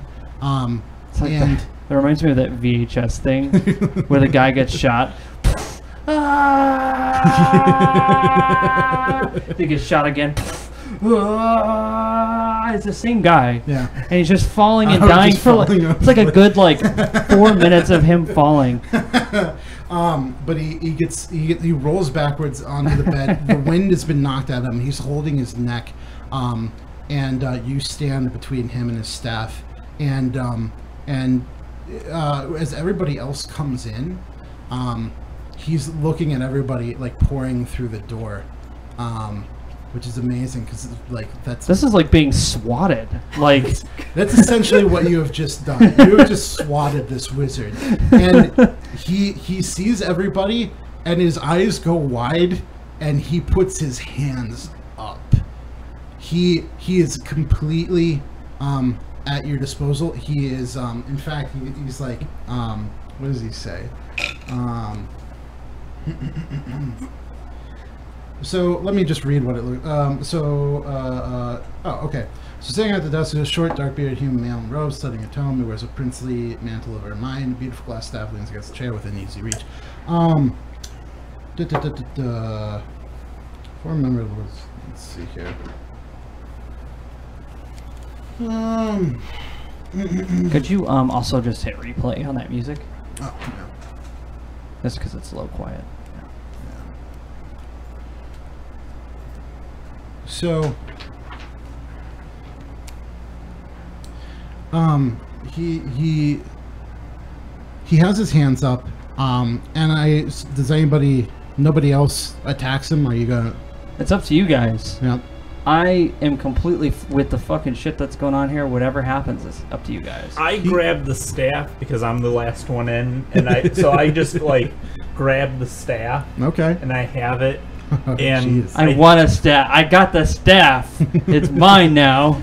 So- that's the first thing you were thinking. Like, I want Well, that fucking staff. now that Everybody you else went in, and it's like he seems to be no. maybe Own your kind staff. of You really wanted. surrendering. This You is know, the point of this the. is intimidation now. what you do understand is now that you tried to do an analysis on it. Now that you have it in your hands, you know that this is this magic item needs to be attuned to its user, and it is currently attuned to Glassstaff, this wizard in front of you. But he needs to have it in his hands to have it useful, and it's not doing a whole hell lot of good. We have a matter of mercy. Yeah, you have him at mercy. He is surrendering. He knows that if he puts up any more of a fight, he's probably going to get got. And he does not want to die. He very much values his life. And he's telling you this in a very charismatic and other. No, he's like, hey, I had no idea that we were expecting such regal guests. Ah, My God, I didn't realize I looked that good this day. I am ashamed that we have not prepared ourselves for your coming appropriately. I had wished to have entertainment for you. Okay, but I deal with this from Crow. I do not need to deal with this from you. You've got 5 seconds to explain why we shouldn't kill you and leave you for the Nothric. What is it? the Nothric. Nothric. He's like, oh, I see you've met our mutual friend. I suppose that there's some sort of deal aligned, and deals can change. We can make deals. Not dying. Yes, no, I'm very, very keen on that not happening. Let's see. I can offer you some information. Information if you promise not to continue what you started here. speak. Yeah. Well, do I have your words? We don't make promises. You're not in any position for us to make promises, so offer us this intelligence and we'll decide amongst ourselves if this was worth it. I see that you're a shrewd gentleman. Yes. Well, perhaps I can tell you the nature of this information. I'm very attached to just all of my body parts in my head. And Such things are easily removable, so you might want to curry up. absolutely. Have you heard? You've heard of the Black Spider, of course. Has anyone here heard of the Black Spider? That was kind of my biggest I don't know. was kind of assuming that was metaphorical for a moment, but please continue. No. The Black Spider, the leader on top of all this, the man who is paying the Kragmaws to harass all of the companies coming in and out of Phandalin. The man who set me up in here to control the Red Brands. Well, not man. He's a drow, and he looks you up and down, Mass, and he's like, not particularly unlike yourself, sir. He's like, does this seem like valuable information? Can I do a bullshit check on this guy? Sure. Okay. I got a 5. 5. No, he's being honest. Nick, you want to do a bullshit Sure. check? 17. No, it's like You're I'm not. So here's what I would say if he was bullshit. Like, and here's the thing about D&D: it's always got to be clever about words. I'm not going to lie to you. I Okay. just tell you that you didn't succeed. But with the position that you got him in, I set the check really low. He's not lying to you. Okay. He is in fear for his life. He is ready to negotiate terms. Well, have you met this Black Spider? Actually, let me make sure if he has. Oh, okay.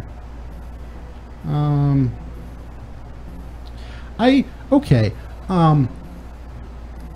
Nobody has met the Black Spider. That's kind of the way he operates. Very, very hush-hush, very shadows. Well, then how does he get in contact with you? He sends his messengers. He sends What is his messengers? the goblins, the bugbears, the red brands, just anybody who's fallen under his coin. He makes. Do you know use where of the them. Black Spider is?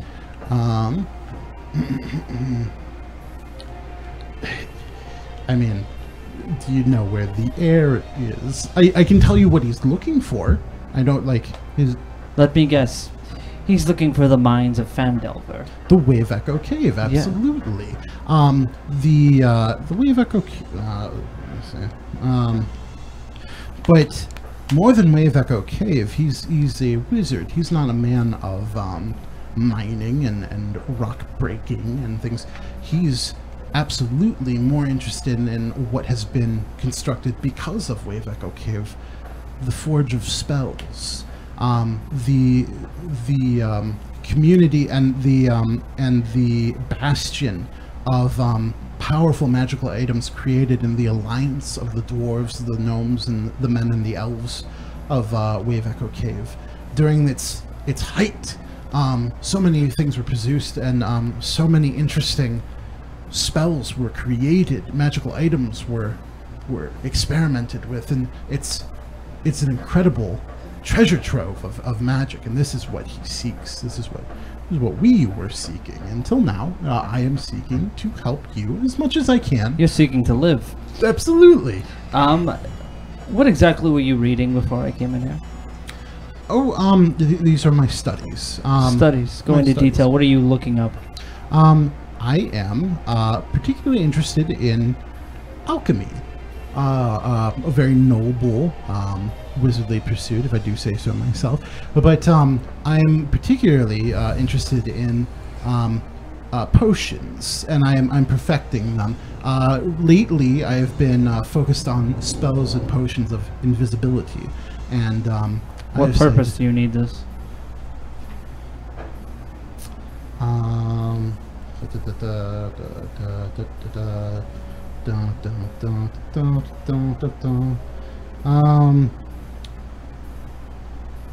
Nearby summons from tools. Okay. Oh, okay.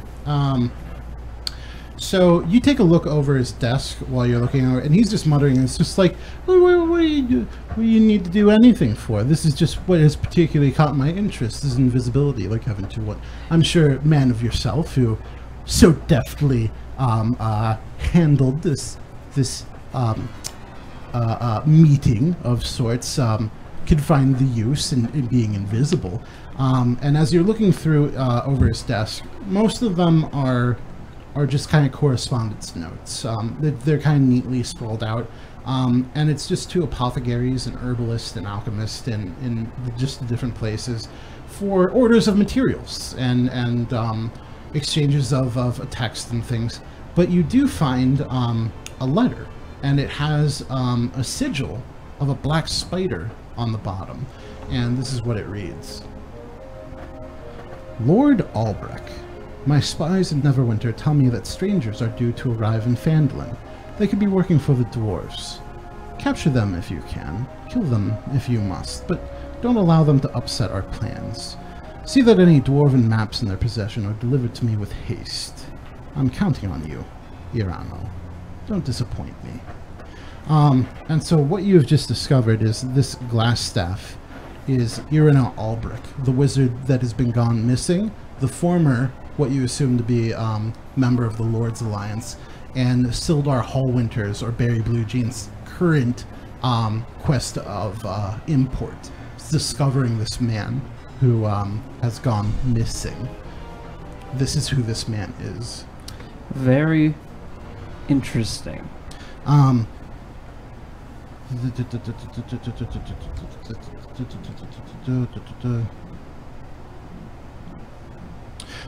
So what you You hold up the letter and you say that as you're reading it, and he just kind of looks at you, just kind of trying to maintain face, because he doesn't know if you know who he is or if that's a thing of import, and he's just trying not to reveal anything. Okay. He doesn't show any kind of, oh no, don't go to my desk, don't look in that drawer, don't do anything. He's just trying to stay stoic. And he says, yes, some magical, in fact, I don't know if you probably are a shrewd gentleman. You've probably been having an eye out around as you explore our You're lovely quite abode. perceptive for a man. I might be able to offer you. Hold on a second here. I like offers. I love offers. He gestures. He pats like a chest that's at the bottom of his desk. He's like, "This is this is a chest of all of my earthly goods. And it's definitely locked. And even has a few magical traps on it. I could, of course, open that for you if we could agree on terms." Well, that's a kind offer, considering that you could die at any moment. Absolutely, but if I died, then good luck getting into that chest, or if you were to meddle with it, good luck I'm sorry, living yourself. I'd like to introduce you to Mass Mage. He's actually a master of undoing magical traps, and I don't care what you've done to it. It's not my business, and I happen to know my way around the lock, so you're not really offering me anything useful right now. Do you want to call that a bluff? Oh, I'm bluffing with It's him? not You necessarily. think that's I a got a bluff? spell for magical objects. Oh, all right. What was your spell? Second. It is I should be able to bring it up too. identify. You choose one object that you must touch throughout the casting of a spell. If it's a magical item or some other magic endowed object, you learn its properties and how to use them. I I don't necessarily need them to die though. No. Yeah. Well, do you want to cast Identify on the chest, or Crow? Do you just want to even check it out? Right now I'm just going to leave it where it's at because we have some exploring to do. Okay. So it doesn't even bother me that there's a chest there. That's a nice thing to keep in the old notes in my head, All right. because I'm not all about, hey everybody, I found a chest. We should share all this money right Well, now. it's right there. It's like everybody's hearing it. They see I the know, chest, but it's I know that. I'm talking about with the fucking people in town and shit. All right. Like, oh no, our money was stolen. I'm like, yeah, here's most of it. But you Funny don't- enough, I just got paid, so I'm here to spend some money. You don't want to give. You don't even want to give it like a once over to see if it is like locked or has any kind of magical things to it. I can do a perception check on it. Go ahead. Do Okay. it. Roll. I got 6. 6. It's locked. It's you take a look at it. It seems it's ornate, more ornate than most chests that you've seen. There seems to be some spikes carved into it, not sticking out, but kind of just like in relief. The keyhole is different than pretty much any keyhole you've ever seen before. It might have even been, you don't know much about magic, but your best guess is that it was forged in a magical, like in a non physical way, a magical kind of lock. He says, he's like, he looks at you and he's like, now, I take a look at you gentlemen, and I see that you've, may have been doing pretty well for yourselves, but as you may know, I have been leading a group of ruffians for the better part of 2 months, and this is my private stash. Think of all the wealth I might have accumulated, and if I were to just open this up for you, you'd be able to have it. We just need some promises, that's all. You know what?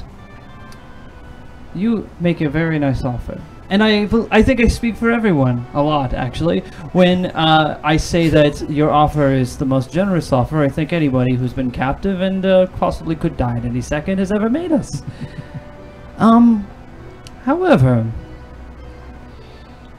I would like if you could, well, if you could help us out. You see, we're interested in helping this town out, and also we're looking for a compatriot of ours.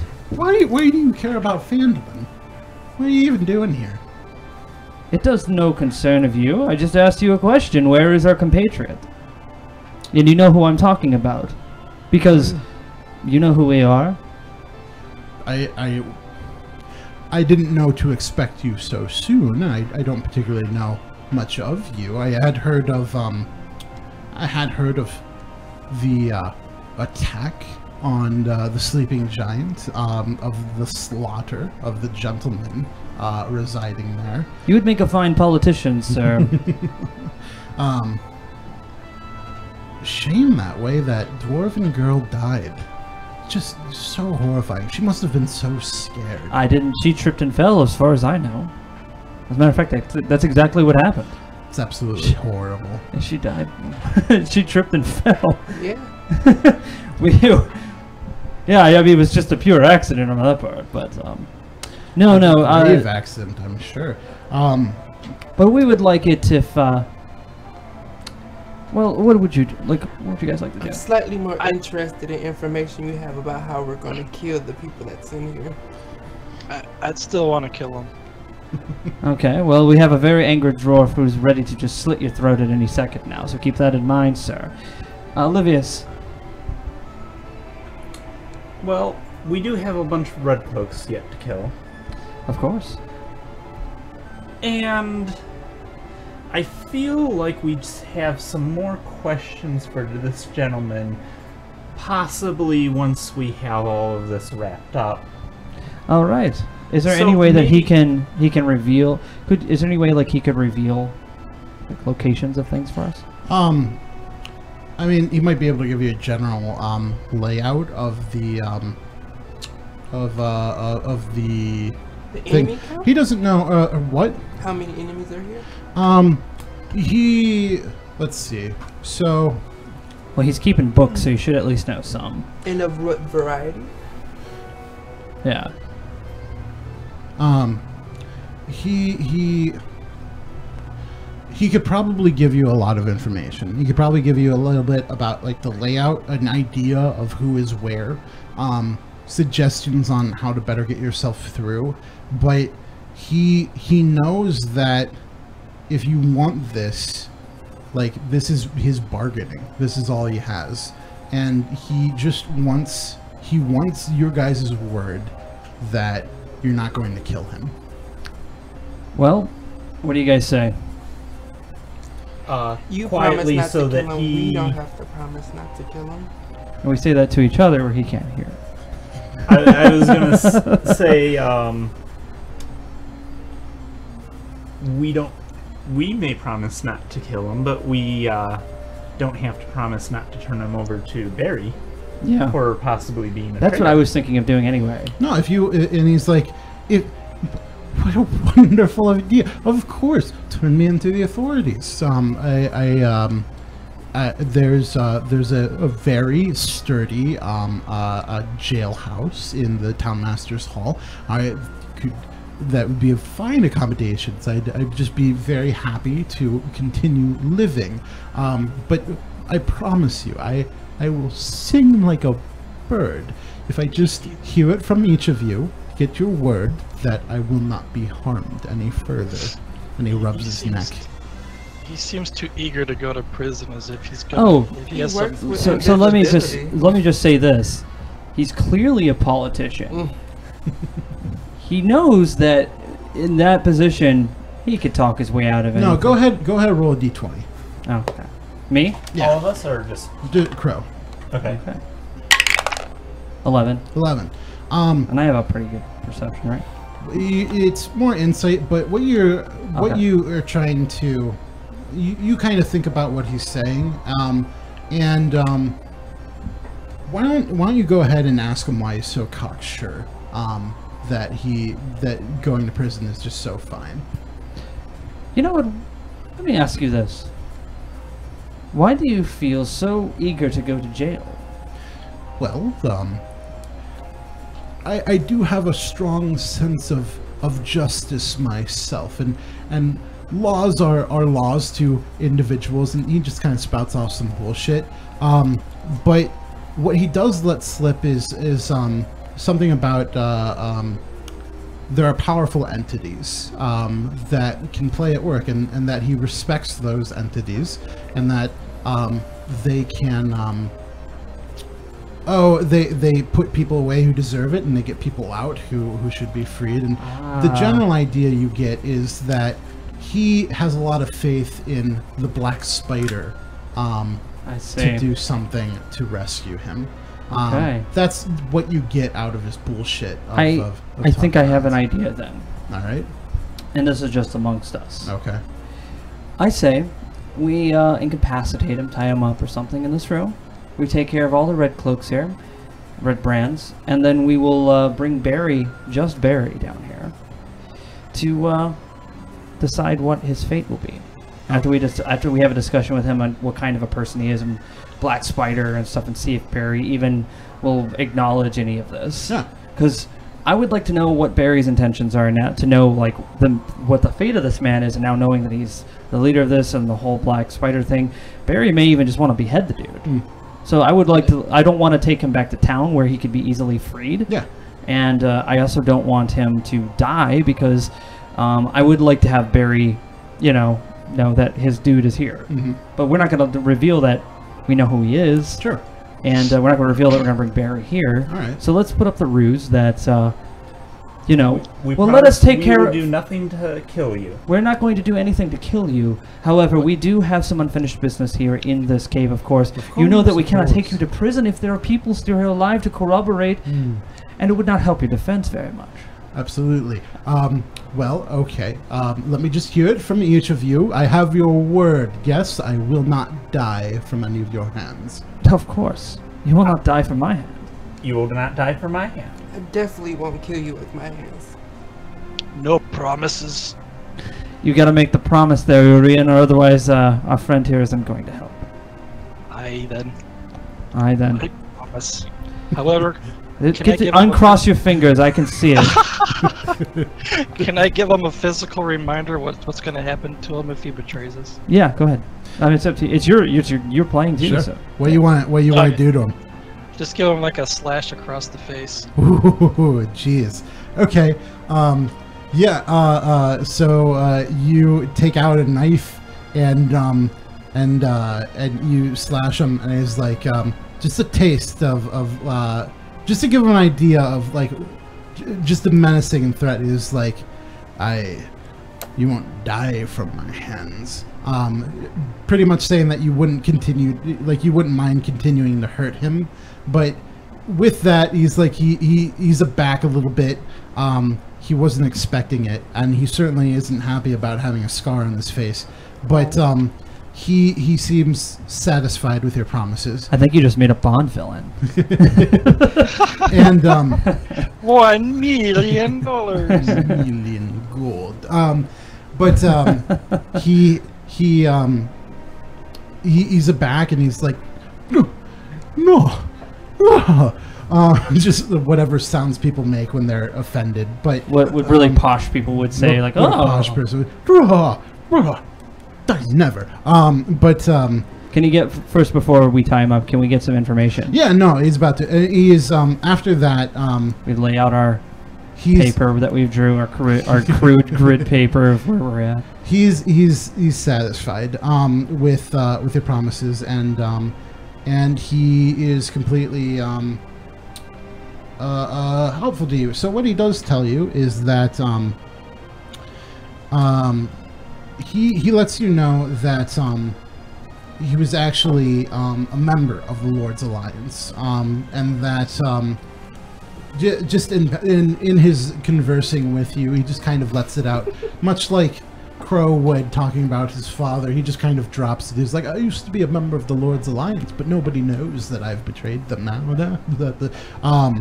I don't imagine that's how you sound when you do it, but No, you're pretty close. but nobody of the Alliance knows of his betrayal. He also tells you that the Black Spider has reinforced their numbers with 3 bugbears to help not only like keep the town of Phandalin under his control, but more so the bugbears are very loyal to the Black Spider, and that they've been trusted to Irano, is that he can use that to further take control of the ruffians that because these are stupid thugs. They respond to coin and violence, and having some bugbears to stand at your back whenever you're ordering people does a lot to make people pay attention. He says that the Red Brands so far as the organization has managed to ransack and terrorize Phandalin without releasing the bugbears. So they've just been hanging out in the Trent Reznor Manor. And in fact he says that these bugbears, actually, I think I mentioned before that nobody has met the Black Spider. These bugbears were valets to him. They actually have met him before. They know quite a bit about him, I'd say. I think they might even be aware of the location of Wavoko Cave. Who, of course, that might very well be where your, I don't know if it's come up in conversation if you guys have been talking about it, but you already know that Gundren is probably being held. Well, you know he's held in Craigmont Castle is where Gundren's supposed to be. These bugbears were close to the Black Spider. They know of him, and they know a lot of information of where he's come from. And more germane to the encounter currently is he gives you a bit of information about things that are going on. He's already told you that there are 3 bugbears. He doesn't bother him so much with the upkeep of the mansion. He just makes sure that they have a workspace for him, a room for him, and he uses the secret passage and the entrance from the forest to come and go as he pleases.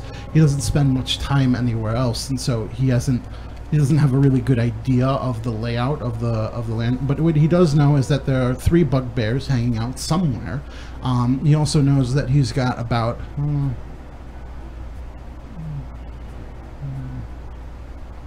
he's got about 9 men sprinkled throughout. He assumes that some of them are looking over. Some of them are hanging out in their barracks. Some of them might be playing dice games. Others might be guarding the slaves that he had. Well, he doesn't say slaves. He says there are several entertaining our other guests, which we had more time to bring in and accommodate. And that is... he also tells you that to be wary of the crypt. He's not exactly sure of the kind of magic that goes on in there, but to be sure, all he really does know is that to bypass it, you either have to be wearing a red cloak, like the Red Brands do, or a red, kind of like the red robe that he's currently wearing, or that's all. That's what he knows. So when you pass through the crypt, make sure you're wearing red. All right. Well, thank you for letting us know. And is that it? Yeah, that's all. Okay. Oh, thank you for Unless letting. do you have any other questions for him? It was Where weird. is this crypt? Yeah, where is it? It's he says it's actually from the storeroom. You may have found 2 secret doors. Through that hallway is immediately in front of that secret door is a locked door to where we keep our instruments of work. And then there's an open door from in that passageway that leads to the crypt of the deceased Trent Reznor family, and that is where the crypt is. All right. Anything else, guys? You said the spider was a creature much like myself, but you've never seen it. So what would that mean? Oh, he knows that the black spider is a drow elf. Oh, Yeah. So he's like he's like the same fantasy race. Yeah. cool beans. So. No. All right. Is that pretty much it, everybody? I was imagining an actual spider, like a huge. I did too. Yeah. Well, you said he doesn't know the layout as well, or does? No, he said he didn't really. No, it's like I'm not going to reveal the map. Okay. Yeah. Yeah, we're all sort of like, does he know the layout? Reveal the map, Michael. Like you guys are doing a fine job already. Yeah. Like you're not going to have too much of a problem. And John. I'm good. I have no more questions. I just Oh, well, look at that. It looks like we ran out of questions. Well, if we need anything else, we'll come find you, and I knock him out with my He's dagger. like, wait. What? Actually, roll a d20. Okay. I got a 4. 4. Before you manage to knock him out with the dagger, he says, wait. And your hand pauses, and All right, I'll stop. I stop. and he says, promises, and he takes a key from around his neck and hands it to you. Well, and thank you. That's the key to the chest at his bed. I will hold on to this key and keep it safe and keep it close. Thank you very much. And with that, I'm actually... You know what? I'm not going to knock you out with my dagger. You know the flash kick? You know the flash kick from Street Fighter? The flash kick. Yeah, it's the guile kick where he kicks front forward. Like that? Like up in the air and does a backflip? Or front flip almost? Like you do a flip and kick them? Yeah. I want to do a flip kick to this guy. I have acrobatics of 4, so why not? Okay. And a high dexterity. I want to knock him out, but I want to do it so I can impress my friends. So okay, let's Can I roll for that? let's rectify it this way. There'll be a check for I just want to knock him out, basically. yeah, no. What I was what just you're trying doing to. I don't want to do a combat action. I just want to like knock him out. No, so here's how I'm going to break it down if you want to do it, because you can do this. But it's going to take an athletics check. It's going to take an acrobatics check. Athletics. There's Athletics, acrobatic, or not. like Okay, I got both of those. yeah, athletic, acrobatics, and it's also going to be an attack. Oh, you said it's gonna be attack. Okay. It'll be a 2-hit. Boo. And I'll give it. He's got a DC of 12. It'll be an easy check. Go ahead. Do it. I don't want to hurt him. No. No, it's not going to kill him. Like it's not. It's just to see if you can succeed in doing this crazy stunt you want to pull off. I want to just knock him out. Let me hold on before you do that. Let me think of. Okay. I just want to knock. I want to do the flash kick. So it's like he kicks up like this, and then like it's like so he's standing here. He does a kick up, and it's like the front kick. Also, he backflips with it. So Okay. it's kind of weird. It's actually impossible physically to do in real life, but I want to do it. Okay. I want to. We're playing a fantasy game. What is the use of playing a fantasy game if we can't break physics once in a while? Yeah. All right. So, what's your +2 athletics? 2, 2. And then what's your +2 acrobatics? 4, 4. Okay. and my dexterity is 19. 19. All right. So there's a +4 to my dexterity. Yeah. All right. So, yeah, go ahead and roll a d20. I got a 4. Got a 4. All right. All right. What? You beef the flip. you try to do a flip, and it's really. Go ahead. Roll another d20 again. 18. 18. Okay. So, luckily, your acrobatics is such that even while you're beefing this flip, Like, if that was all you were going for, you probably would have landed right on your face, and then your back would have bent backwards, and you'd just been on the ground. And everybody would have looked at you and then just been like, is he having a conniption? What the fuck just happened? But as you are in the air, you know that you did not get a good foot off in this flip, and you twist yourself in the air like a cat. And then I land back down? Well, go ahead and roll that d20 again, because you want to make it look like this was intentional the whole time. 11? 11. And in this twisting and turning, you somehow, I don't know how you do it, because we're breaking physics here, but you flip around, and instead of kicking him up like you're doing with a flash kick, is how I imagine it. It's almost like a you're like halfway, like you do the flip and it's like you're halfway in the air like the flip. You know that you don't have enough rotation, so you twist your body and your legs come around and you hold yourself, like you put your hands out to touch the ground to give you a base so that you're not just falling. Okay. Then it's almost like a helicopter twist. Not like a full rotate, not like a dance break, but that's kind of the motion that you take. And then while you kip up from that position so that you're standing again, you slam your heel down and knock his head forward, straight down. And he is knocked out. And actually, yeah, he's knocked out. And he just kind of slumps over and falls. And I land back down and I'm like, huh?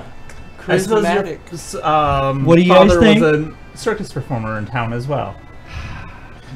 No, it was really cool. Nice save. I have a +3 acrobatics. Thank you. Rurian, that was cool, right? That was a fantastic show, right? Yeah. Just it's like I would have just stabbed him. everybody roll to see if you're impressed. Yeah, roll No, for... I'm kidding. That would. Okay. Mass, maybe you get the idea in your head that maybe you and Crow might be able to make an act together. Like you're usually a solo, but with something like that, you might be able to. You just start thinking. Just every once in a while, when you're thinking about material, you think about including Crow in one or two of your things. When I make that grunt, I'm shaking my head and walking away. And then I tie up, and we make sure he's well secured in this room, so that way it allows us to bind him up, and that way we can search through the thing. Do you put him on? And the bed? don't pull the fucking Marvel shit where it's like he comes back and he's gone. No. Do you put him on the I'm sorry. Yeah, put him on the bed. Put him on the Yeah, bed? I mean, Okay. we'll talk. Checking underneath And the pillow I tuck first, him in. just in case. I took him in, and everyone's looking at me, and I'm just like, what? No, it's good. I just want He to. looks No, this sweet. way if somebody comes in, they'll just assume that he's asleep. Yeah, that's what I was thinking. I wasn't just trying to be nice. I mean, I did really hurt him. I didn't want him. Maybe he'll wake up and think this. Oh, that what a bad dream. All right. Okay, let's go. All right. Arunian, what? Well, okay. Discuss amongst yourselves. What do you want to do now? Well, it looks like there's a door clearly to his chambers. I'm Yep. sure there are people out there wanting to. You can take a listen at the door. Can I take a listen? Sure. All right, I listen at the door. Go ahead and roll a d20. I listen at the door, and I hear nothing because I'm deaf. Did you roll 1? Three. 3. Yeah. What's your? You have a high perception. Yeah. I have a perception. It's like a +4 or whatever. Or like a plus. Yeah, it's +4. High, yeah. It's actually one of my main things. Yeah. No. You grab the glass. It was just a glass of water that was on glass desk, and pour it out and hold it up to the door, and you take a listen, and you hear, like, it's not from the room immediately adjacent, but you do hear something in the distance. It sounds like a low voice of men, a little bit of tumbling, but there's nobody in the next room. In fact, you do hear a little bit of a skittering, but it must be something. It has to be something very small. All right. I also want to take a listen, since I'm here. All right, sure. 9. 9. And I think I have a +4 too. You hear pretty much the same thing as you don't hear the voices of the men in the background. You are much more interested in what sounds like you hear bubbling sounds. You hear maybe even a little bit of flame. You just with the studies that you have doing in magic, it's like you think that there might be perhaps a alchemical lab in the next room. You said there's an alchemical lab in the next room? I believe so. It sounds sounds like You wouldn't want to leave that on. You never want to leave a stove on. Oh. Maybe something's brewing. But that's what you That's how you pick cause a up. fire. No. All right. Okay. So what do you want to do? Yeah, Well, so do we want to press on this way, or do we... Well, actually... So we have a pretty good map here. We know the other secret door is the crypt. Well, there's the locked door and there's the crypt. I don't think we want to go into the crypt yet because we don't have enough red clothing for all of us. There was seemingly the 2 other passages out of the cavern with the North Brit. I guess technically 3 if we want to go down in the ravine. I don't know that we want to go down in the ravine. No, the ravine. Well, or was you that... might be able to spelunk, but I just want. Okay. There's three passages that you didn't take a look around from the ravine. But Yeah, we got plenty of passages. Yeah, you over got there. a bunch of things to choose from. Isn't the creature still eating the corpses in the chasm? No, he'd leave you alone though. Well then, you know what? I want to make a suggestion. May I go ahead and scout that secret door, the other one? Oh yeah. Okay. So you want to go sneak that shit, yeah? Yeah, that other sneak. Go All right. sneak the other door, if you guys don't mind. Okay. Well, Let's that go for was... Didn't you say that was... Or... No, that was the other stair. He was saying the stairwell led to nothing. We didn't even look at this room yet. Yeah. You went through that secret door and you saw a hallway, and this is the hallway with the locked door, and that leads to the crypt. Okay. What do you want to? What do you want to do? Search. You just want to search? Okay. Go ahead. 7. 7. Yeah. You just see there's a locked door. And you just kind of look at it and you just kind of scoff at it because it's like it's a regular locked door. Like, you have thieves' tool. Like, you're proficient in this shit. Like, you know what's going on. Is there nothing else in the hallway? No. There's a second door. Okay, you're clearing it up. I gotcha. Yeah. And you crack it open a little bit and you take a peek inside. And here's what you see. I'll describe it to you.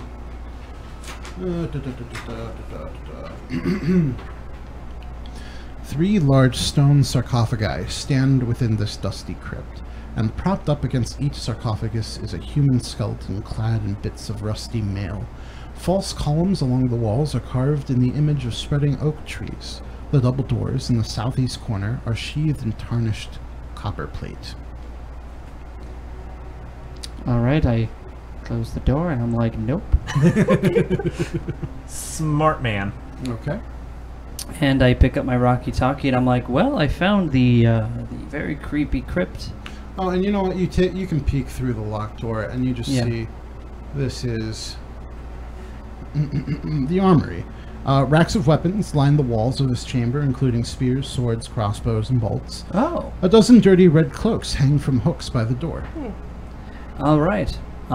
So I want to check the door for traps. Okay. Go ahead and roll that d20. 16. There are no traps. Okay. No. Just want to make sure. I wanted Fair, to fair. use my thieves tools and try to pick the lock. Okay, let me double check what that. I think it's pretty easy.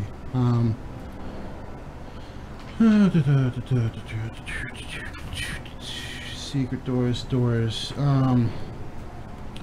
Unlocked unless said otherwise.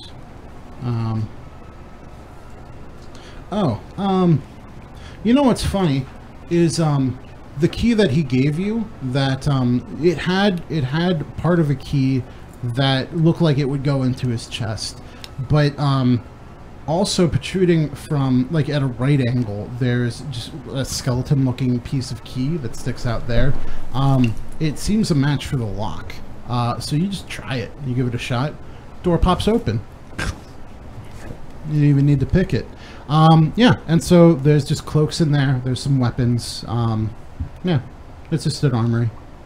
Anything of note in terms of weapons? I can tell you exactly how many there are. That 6 is... weapon racks hold 12 spears, 6 short swords, 4 long swords, 6 light crossbows, and 8 quivers. And each quiver holds 20 crossbow bolts each. And then, of course, there's also a line of hooks that hold a dozen dirty red cloaks. All right, I will grab 4 cloaks, Okay. and then I will meet back with my team. All right. That's fine. It's just a wall. All right, guys. Well, I did find the creepy crypt, as you heard me say, on the Rocky Talkie, but I was able to find an armory. Nothing really of note except for these 4 amazing cloaks. Aren't you Thank you impressed? very much. Yeah. I am impressed. Nice. It's dirty. I think I'll take glass stabs. Oh. He's like...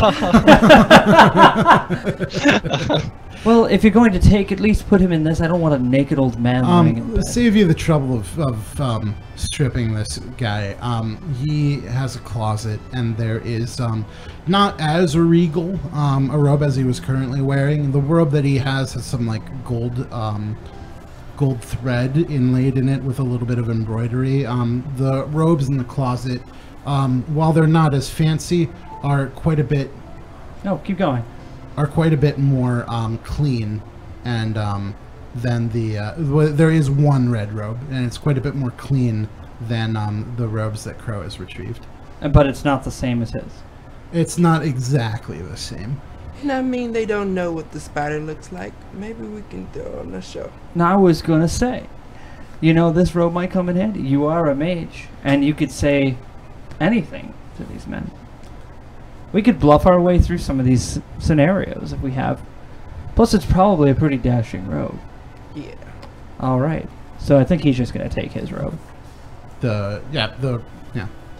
Okay. The sleeping robe. Thank you. You want to You're see gonna him? strip him? You're gonna strip this person? No, I would have took the one in the closet. Okay. Yeah. Oh, okay. Okay. He takes the one in the closet. I'm like, oh, fucking. Yeah. Take That's, it. you guys are getting weird. Why is that weird? It's a nice robe. It's a nice robe. But What you is he don't wanna wearing under it? Nothing? I It's a mean, robe. it might be- Yeah. well, You can it's- have long johns. Yeah. it's You're like, oh, you're weird. He's got a DC of 12. It's like he's wearing paper. No, it's, So he's wearing paper. He's got it's. I'm not judging. I like this, but I'm also a little mad we're spending time talking about whether or not. Okay. I Not had the your whole character. illusion idea in it. Like Crow, do you want to strip this man and give the robe to Mass? Like, is that No, I'm something- good. I'm good. I'm just messing around.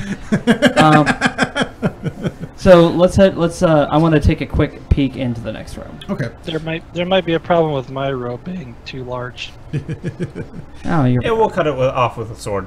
Yeah, and then you can take the rest of it, Olivius, and drape it over your back. Yeah. I mean, the back of your horse body. Oh, yeah. That kind of 'Cause defeats you are- the illusion. You're a big old buddy. I'm a new recruit. Yeah. God damn, I don't want to draw. I want to reveal the. There it is, a reveal area. Okay, so you take a peek, and you see it's a magical workshop. In fact, it is.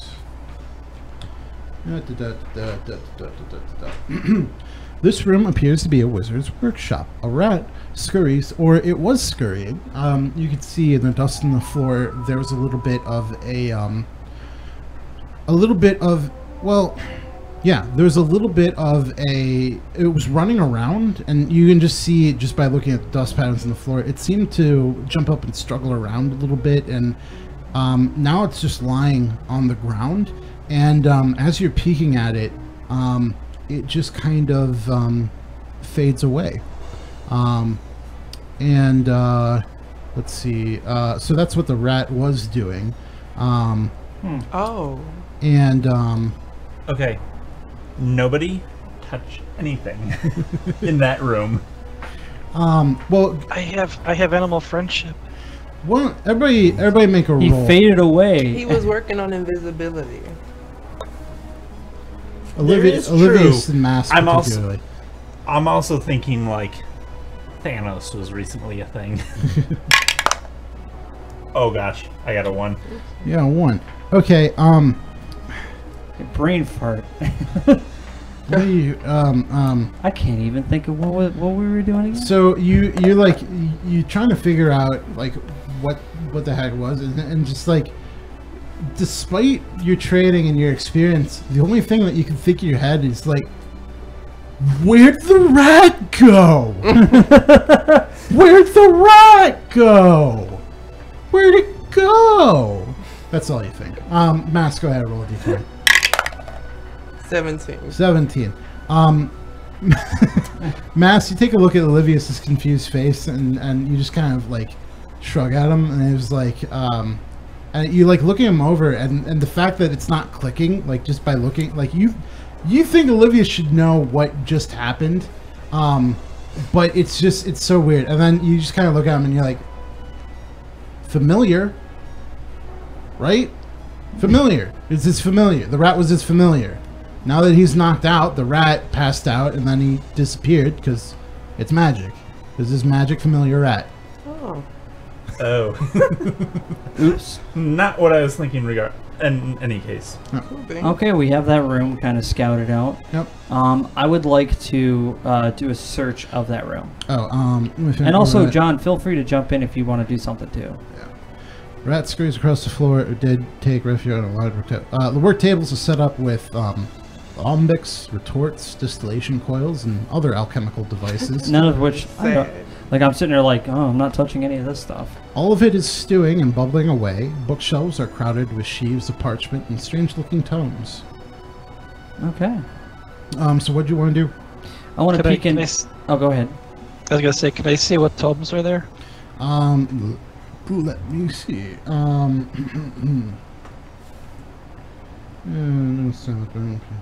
All right. So, you take a look at the books, and they're all about alchemy.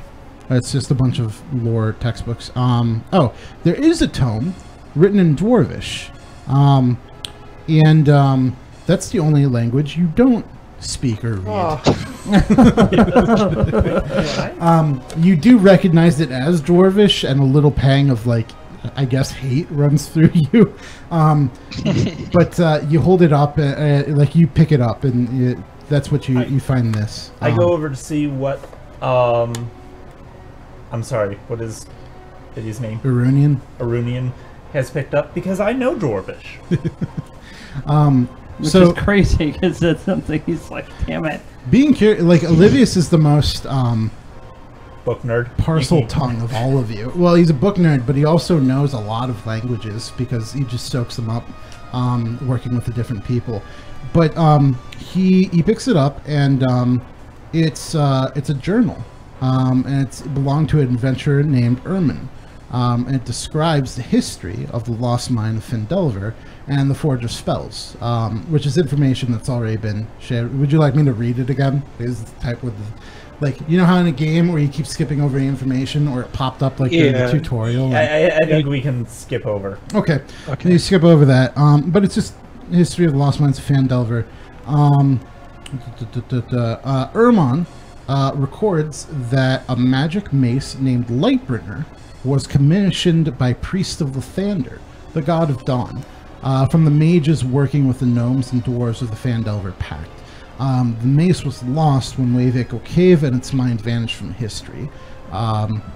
So you find this, and you just find it's a clue that there is a mace that was commissioned and may have been created in Wave Echo Cave.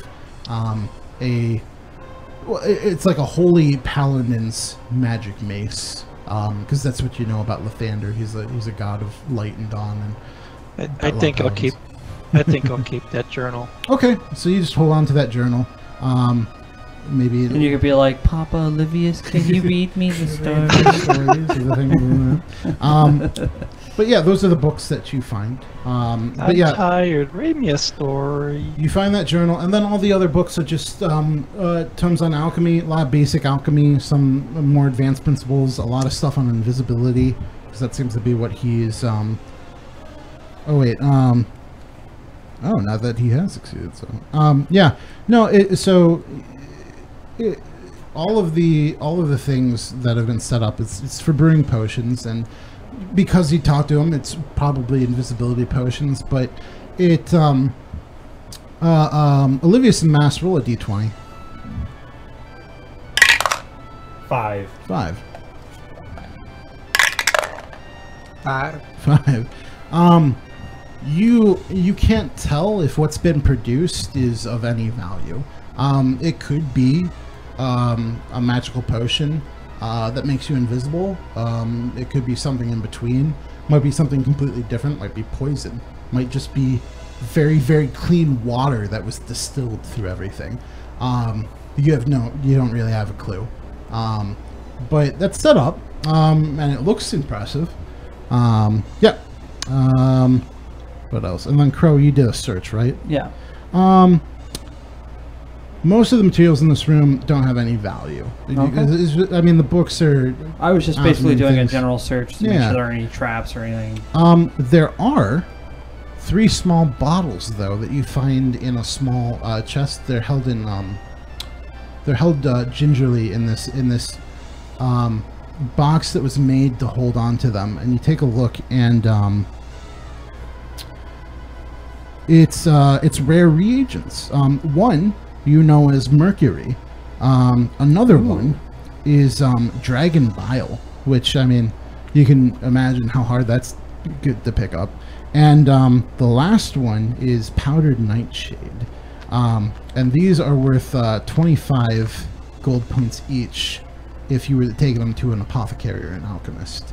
These are alchemy ingredients and reagents that are ready to be used as such, as an application as alchemy. I will save it as a gift for the lady in town. Oh, okay. So I can kind of be like, look, so about the first time we met. That would be nice. My bad. That's nice of you. All right. But I want to keep it there. I don't want to unless. Yeah, you're just Yeah. making mental notes of all the treasures and things. Yeah. Beaver pelts, wizard chest, alchemical ingredients. And Olivius, I imagine you're just carrying the glass staff now, just as Like, just I for don't want fun. to. At the very least, I don't want him to, like, get cut loose. If somebody happens to wander in Yeah. or something and No. take it. So So you guys glass staff. I got it. I got it on my back along with the bow. Okay. Okay. I want to do a look into the next room. Okay. Just like a peek into the next room. Don't even have to roll for that one. You just see Just trying to map things another out. hallway. Oh, okay. And then what you do see is you see stairs, and just with your spatial reasoning, you understand that those stairs lead back to the cavern, or to the thing. And then you see another set of doors in that hallway, or just a set door, whatever. Okay. Yep. Can I take and sneak peek through the door? Yeah. Go ahead and take a peek. Okay. Did I roll? Yeah. 3. 3. You go to just take a peek through the door, but as you lean on it, because you're trying to get close to the keyhole, or just it's unlocked, but you're trying to lean onto it to take a look through the keyhole, and it swings open, and then you kind of just stumble inside to 4 men playing D&D. No. Well, it's like, what was the fantasy equivalent? It was like Ogres and oubliettes. No, it was like A&A, accountants and actuaries. It's like I quit my black tie of whatever. No, they're playing. I'll tell you exactly what you see. Michael, shouldn't we all be in the Yeah, I'll move you. lab room, Yeah. except for Crow, who Except has for just wandered into an interesting predicament. Still have your red robe on. Yeah. Noob. It's a fantasy version of the IRS in that. I collect taxes, but this client happens to have a deduction rate of 2%. What? That's bullshit. You gotta roll roll 4 d20s for that. Several worn tables and chairs are scattered around this large room. Wooden benches are drawn up against walls decorated with draperies of brown and red, and several ale kegs are propped up and tapped. 4 tough-looking human warriors wearing scarlet cloaks are gathered around one of the tables. A stack of coins and trinkets is heaped upon the table between them.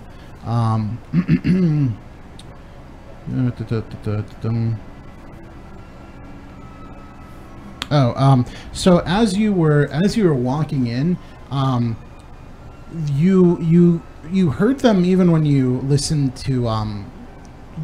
for the potions room, but they have since gotten louder, and it almost seems like an argument or maybe even a fight was about to break loose. And then you stumbled in, and now eyes are on you. Okay. The stage, Mr.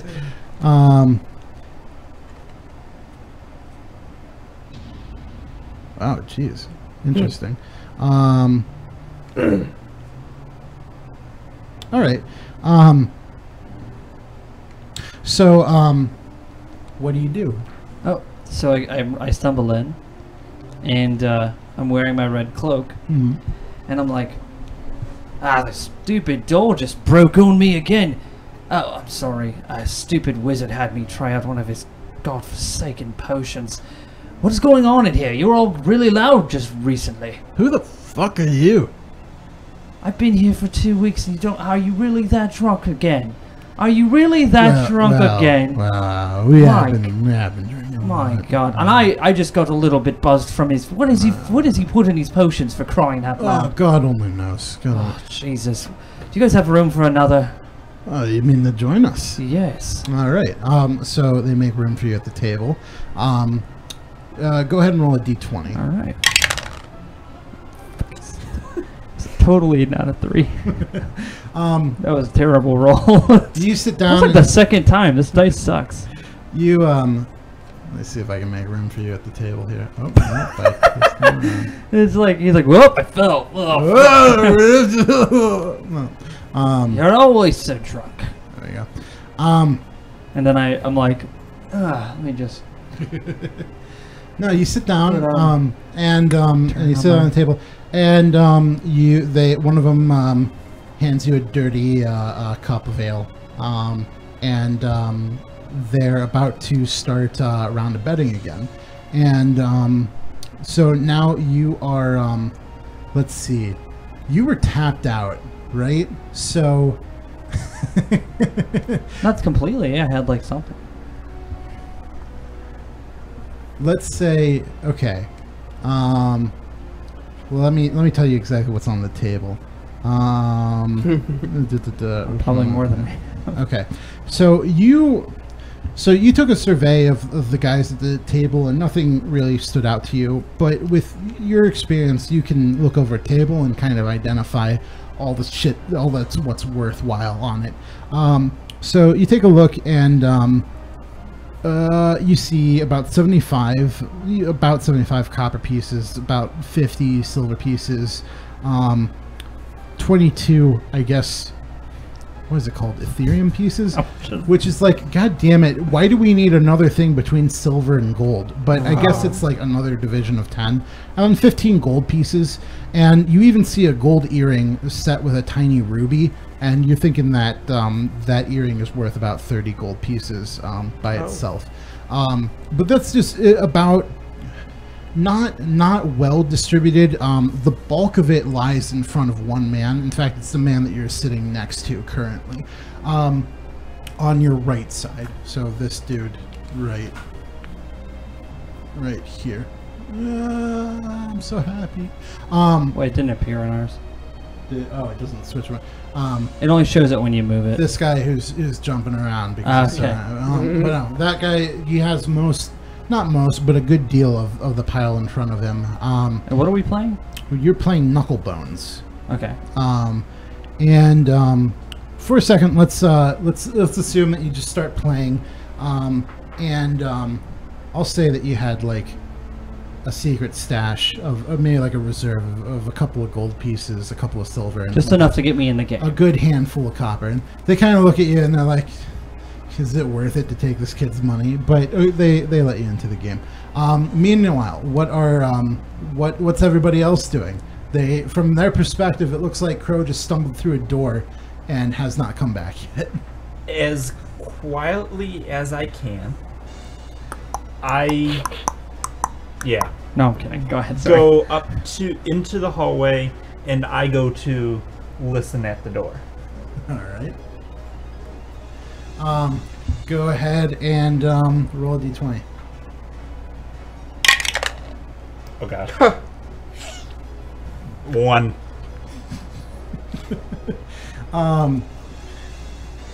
You know what?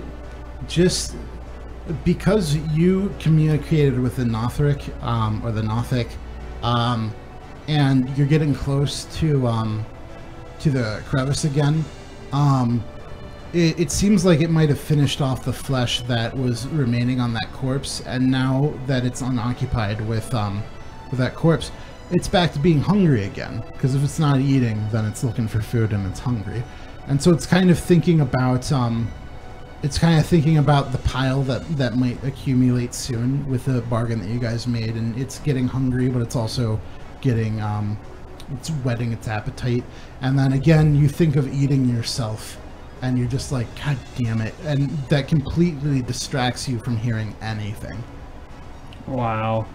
I'll live with that. What do you want to do? I don't know. Maybe Mass. you guys go back in the room. Yeah. Okay, so I go back in the room and say, well, I didn't hear anything, which probably means he hasn't been called out and or killed yet. Do you gentlemen have any ideas, Mass or Arunian? Well, we gotta kill him, because we made a promise. But we gotta get him out the room first. So... I have my rock, so you guys can like tell me stuff, but I can't talk back to you. Remember we have that communication rock? You have the stones of far speech. We could lure him into another room by making noise. Alright, just tell me what you guys want to do, and I'll try to figure out a way out before they find this. I'm just going to do what I can. So whatever you guys tell me, I can't talk back. I can't tell you what's in this room. I can't tell you I'm in here. Well, I'm in character. You might be able to do something, but whatever you'd say would have to not be suspicious to the people you're playing with. Okay. No. I'll say. Oh, speaking of which, roll a d20. Oh, yeah, sorry. 15. You're losing. I'm losing? That's okay. good. All right. Okay. Oh, So we can leave. Doesn't Mass have You the haven't lost- you spectral haven't- hand? You haven't lost everything. It's just like generally, like you just sat down on a table. Like if you're playing blackjack at a casino. What's the and you stat don't points need for it? You're just making it up? I'm just like. Okay, I that's don't fine. want to actually make a game that you play. But anyway, it's I thought there was you made it sound like there was like a game sheet or something. There probably is. But Okay, it's just you're fine. It's just like craps or like All right. whatever. But maybe it's like over under. I don't know. But All right, yeah, fine, it's fine. Yeah, but just like if you're playing blackjack and you had like $200, you lost maybe like 60 so far. You were just not doing well at the table so far. Like you can be in the game for a while a bit more, but yeah. That wizard was supposed to give me a potion of luck, and it feels like I'm just losing to everybody tonight. And there's only 4 of you. Where's the rest of you? I thought there was more tonight. They look around and they're pretty drunk. And then I almost have passed out in the hallways again. the one is just like, plenty here, take enough. And he just hugs his stuff next to him. Oh, I got one. All right, Mass. Minor illusion. It can be a sound. Okay. So I make the sound of the warlock calling them back. Oh, okay. What exactly is he? Is he just calling for? Well, we got to get their names first. You get your ass out of the room. Well, I was gonna say you can lure them one at a time. I still have money to lose. Wouldn't get it my be money nice back. to just throw something in and kill him with you out of the room? It's true, I have the lightning gem. but I was going to. Yeah, lightning lure though. I thought it was like it'll something. It doesn't work like that. I think it was. I have to look it up, but I don't think it was an attack cantrip. And even if it was, it's a cantrip. It's not going to do like it'll do some damage, but it's like you use frostbite. That does like 1d6 or whatever. Like that's about as much as that would do. Okay. But keep so at this point, Crow, anything that you say, like as far as like to the other people, if it's not in character, they're gonna start getting suspicious. So if you talk to the other people, Oh. like the group, Oh no, I was just answering his question. yeah. But even answering questions, like we're just gonna Okay. pretend you're in the room. Oh, right. And anything that you Fair say, We enough. can't that's the negotiate. situation you're in. You can't. Anything that you say as a response needs to be in the context of playing with these. All right. Well, then you guys need to be paying attention to what I just said, so that way you know everything that I just said. But yeah, Mass, you have this idea to call them, the Red Band Ruffians, over to where you are. Go ahead and keep talking to Olivius and Arunian about your plans. Maybe instead of Music stopped again, I think. calling, I mean, we don't know how many are in there. Mm-hmm. There could be Hold on. I'm gonna two. say I'm gonna say this out of There- character. I literally said there are only 4 of you in here. oh If you weren't listening, sorry. Um, sorry, Like the back door in character. swung open at one I was point. pretty obvious with that. no, I think. true. You were with that. I was trying to put blinders on. So there's 4 of them in that room. Mm-hmm. There's 4 of us, counting Crow. Mm-hmm. And a rat. That's I'm sorry. a fair I keep fight forgetting. I keep at forgetting, best. sorry. Okay. Maybe instead of calling them all over, we should call one of them over at a time. Mm-hmm. And we could use your idea of using your illusion. We just have to maybe fine tune it a little bit. Maybe if we can figure out their names, we can, call them out one by one. So I take my talking stone and I say, Crow, if you can hear me, we want to find out the names of the people you're playing with. And I'm sitting here just like playing, and I'm just like watching the other guys just beating me at this game, which I should be good at because I played it before. Go ahead and roll a d20. Okay. 16. 16. All right. You're still losing. Go ahead and roll a d20 again. Okay. 20. You're actually kind of familiar with Dragon Dice, and you don't have a set yourself, but you know how the game works, and you know that you should be taking these guys pretty handedly. They're all drunk, and just by looking at the table and the way things are going, and the argument that was brewing beforehand, you realize that somebody's cheating, and you assume correctly it's the man with most of the money at the table, with a little pile in front. How does somebody cheat at Knucklebones? Well, they're trick dice, of course.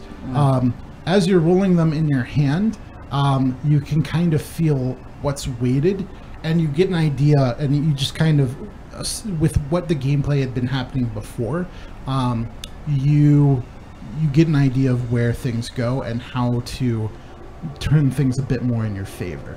At least you know how to mess around with it. So now I also have sleight of hand. Oh, that's cool. Yeah, I do. That's like one of my. It's actually, oddly enough, it's one of my other things I can do. Let's say you make. Let's say it's your turn to roll dice, and you're about to. At this point, now that you I never use it either. now that you're about. Go ahead and roll. Go ahead and roll sleight of hand. Okay, sleight of hand. Yeah. 20. All right. Holy Shoot. fuck. In the last two, in the last Shit. little bit, you kind of put together, like, you're very sober. You're sharp. You're heightened. You even have a little bit of adrenaline pumping in you. You're like the fucking what is it? What's that movie with Tom Cruise and the autistic man? They go to a casino and they make a lot of money. I know which one you're talking about. Rain Man. Yeah. You're almost like you're at Rain Man. You're Rain Manning this shit. You understand exactly what's going on, and you almost, in fact, you're actually a little. When you realize what's going on, you feel a little mad it took you that long to figure it out. But what even makes you more upset is that these aren't even these dice aren't even tricked in an interesting way. They're tricked in pretty much a boorish, crude way, and you're mad that the other ones, like, you're looking at, even if they're drunk, you're like, God, this is how people this is how people rig dice anyway. And it's like, it's clear, it's clear as day to you now. So you sleight a hand roll, and before you bet, you made a stink about what was going on, and it's like almost like you're ready to leave the table, but you throw out all your money, like you're all in on this roll. This is absolutely ridiculous. I'm done with tonight. This is all my money. I'm going to probably lose it all. And I hope you're all happy. You throw the dice, and then use your sleight of hand to make them roll the way you want. And I don't know how this game works, but let's just say you do exactly what you're supposed to do, and you win the round. And so, with all the rest of the money that you had, and it wasn't much, but you take an equal amount from each one, and now you're about 4 times as rich as you were than when you went down. And you act surprised, and the other ones are a little bit surprised too. And the one standing at your right is almost taken aback. He's like, maybe his luck potion actually worked. My God, I don't know what to say. Be the first time anything he brewed actually did anything good. You're telling me I've just came in here and it's trying to play a game, and oh God, this has been the worst. What do they call you, son? Of course, they call me Davis. Davis. Are you kidding me right now? We literally did last night's shift together. Were you drunk doing that too? He kind of looks at you, and then he does this little. Yeah, he's drunk, of course. He's drunk off his. Is Davis? He's pretty drunk off his. But his name. Okay. I'll be honest with you. I was quite drunk too. I didn't catch your name. What's your name again? This is the Red Brand sitting next to you, the one who has most of the gold, the one who brought the rigged dice to the table. He says his name is Bumkirk. Bumkirk. Just call me Kirk. That's what. I couldn't remember. So All right. we know one of the names. Yeah, we do. I suppose that we should have the wizard call Kirk over, and we can dispatch him. So, Arudian, maybe get ready to All deal some damage. In this one, you're allowed to kill. Or. So, go ahead. Alright, roll for minor illusion. Yeah, go ahead. Well, it's a cantrip, so you can kind of just do it. Oh, yeah. Go ahead and yeah. So you do the cantrip, and you make the noise of you heard enough of Glassstaff to imitate his voice pretty well. What do you make him say? Or what trick do you use? What does he say? Burka, why are you not at your patrol? Something like that. Get Call over him here. out. Get him over here. Get over here in my lab now. Kirk sighs and he stands up from the table and he The old ball and chain calling, it sounds like.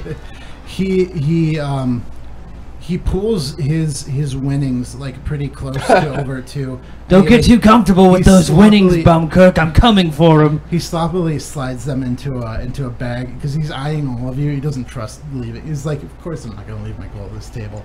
And a few of them fall on the ground, but he's just quickly doing it. Crow, you notice that he misses the gold earring with the red ruby. It falls into like shit. It falls on the floor. It falls in between two boards that make up the table. It just kind of gets caught there, but he's in too much of a hurry to notice. So he starts going off, and he walks through the door, but before going through, he ties the sack to his waist, and then Crow, you can't see him, and the people in the potions room can't see him, but you just hear somebody taking a piss, and he's just, I guess he's just relieving himself, and then he walks through the door. What do you do? Me? What do all of you do? Someone gets to attack next, don't they? No talking. So you are surprising him. So Yes. you all get a round of combat. Actually, that rat's not there anymore. Go away. All of you get a surprise round on this guy, and he's also drunk. So, yeah. What do you all do when this guy stumbles through the door? I'm gonna shoot him with a bow and arrow Point because we're trying to be quiet here. All right, I'm gonna say you're huddled over here. Well, I should have asked you this before. Where did you position yourselves? I imagine Rudian and Mass Mage are probably going to be on either asked you where side you of the were. doorway. Yeah, he asked you where you were.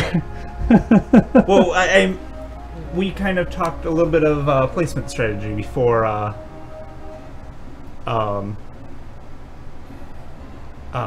we called him over here. So unless anybody wants to disrupt, I figure Mass Mage and Rudian on either side of the doorway, and then I'd be kind of halfway along the left-hand wall. Yeah, I'm So not gonna stand next to the door because it's just not smart. Okay. He's like, a sword to the chest changes a man. Cool, Mass, Barry. are you in the corner? Where do you want to be, Mass? I would be in the corner. Okay. All right. So that's your arrangement. As he's walking through the door, his head is down and he's tying his trousers back up. 'Cause he was just. But yeah. So Olivius, you draw a bow on this mother. Yeah. Okay. Go ahead and let fly. 4. 4. Really? Every time you try to use that bow, it's cursed. I got a new bow! You got a new bow. Like, what is it? What is your thing Plus now? 1? What it was supposed to be? Recursive? It's Olivius. Yeah, +2. Now it's a +3. Ooh. And you rolled a 3. You know what? I rolled a 4. You rolled 4. I'm gonna say roll again because I feel bad for you. So I'm gonna give you advantage. I got a 15 that time. 15. All right. So, with God's divine inspiration, you pull back the cursive bow. It feels good. Like it's a good, well-made bow. It feels all swirly and curvy, and it feels good to pull back. And you let fly. Go ahead and roll. What's your 1d8?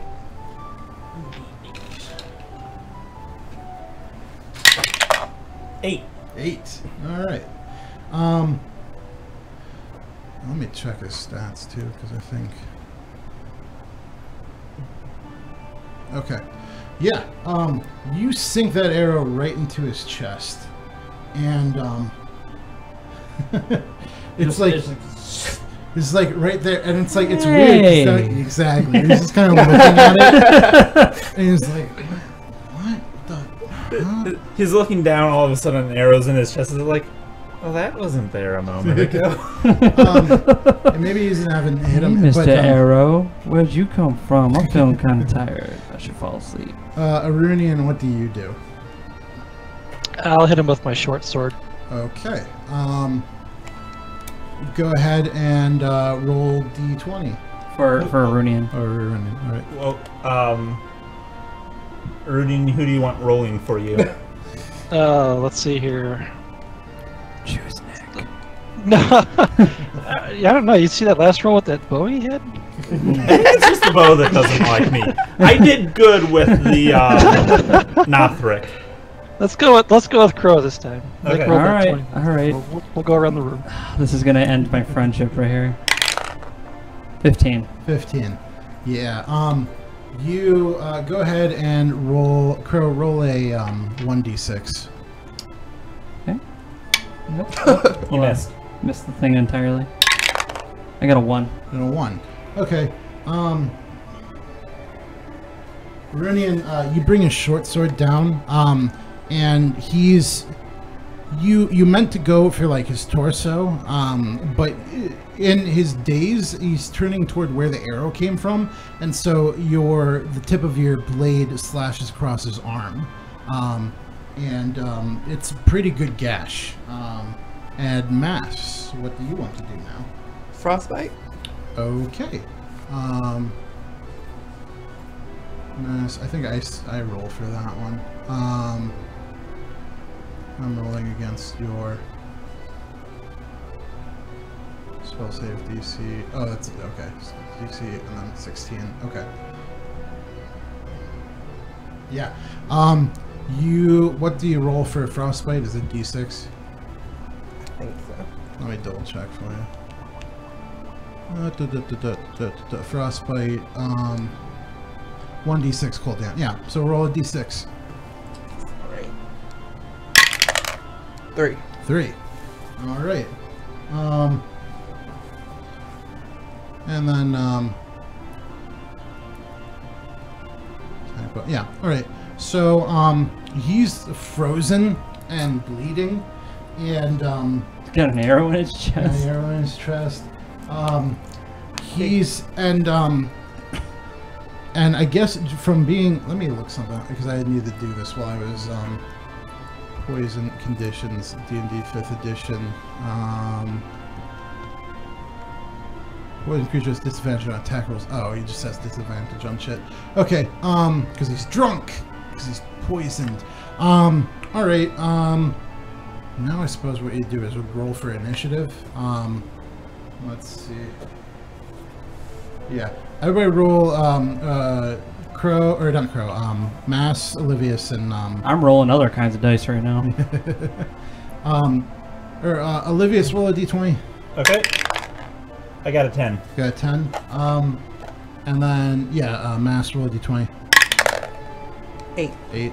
And then I'll roll for Biddy. roll for Okay. Betty. Yeah. Here, give me the dice. Yeah, keep doing that. 3. My bad, John. All right.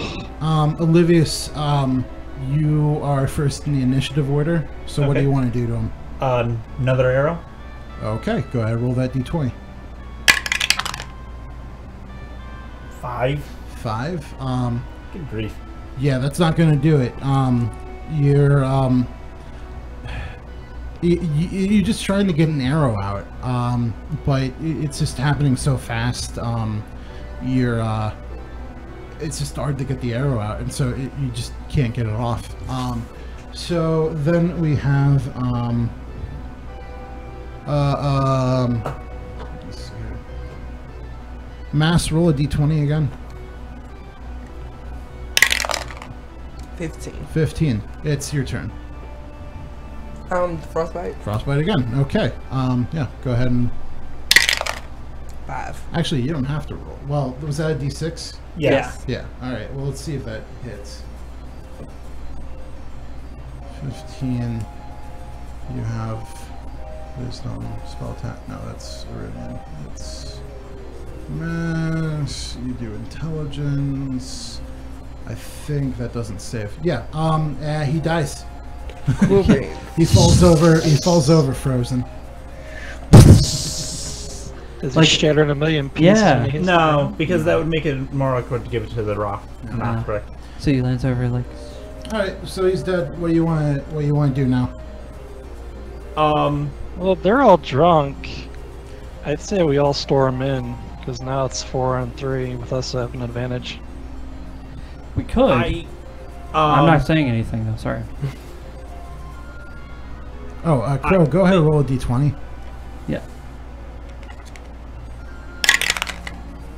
What's that? 6. 6. Okay. 6. You're winning. All right. I feel like that's backwards, but okay.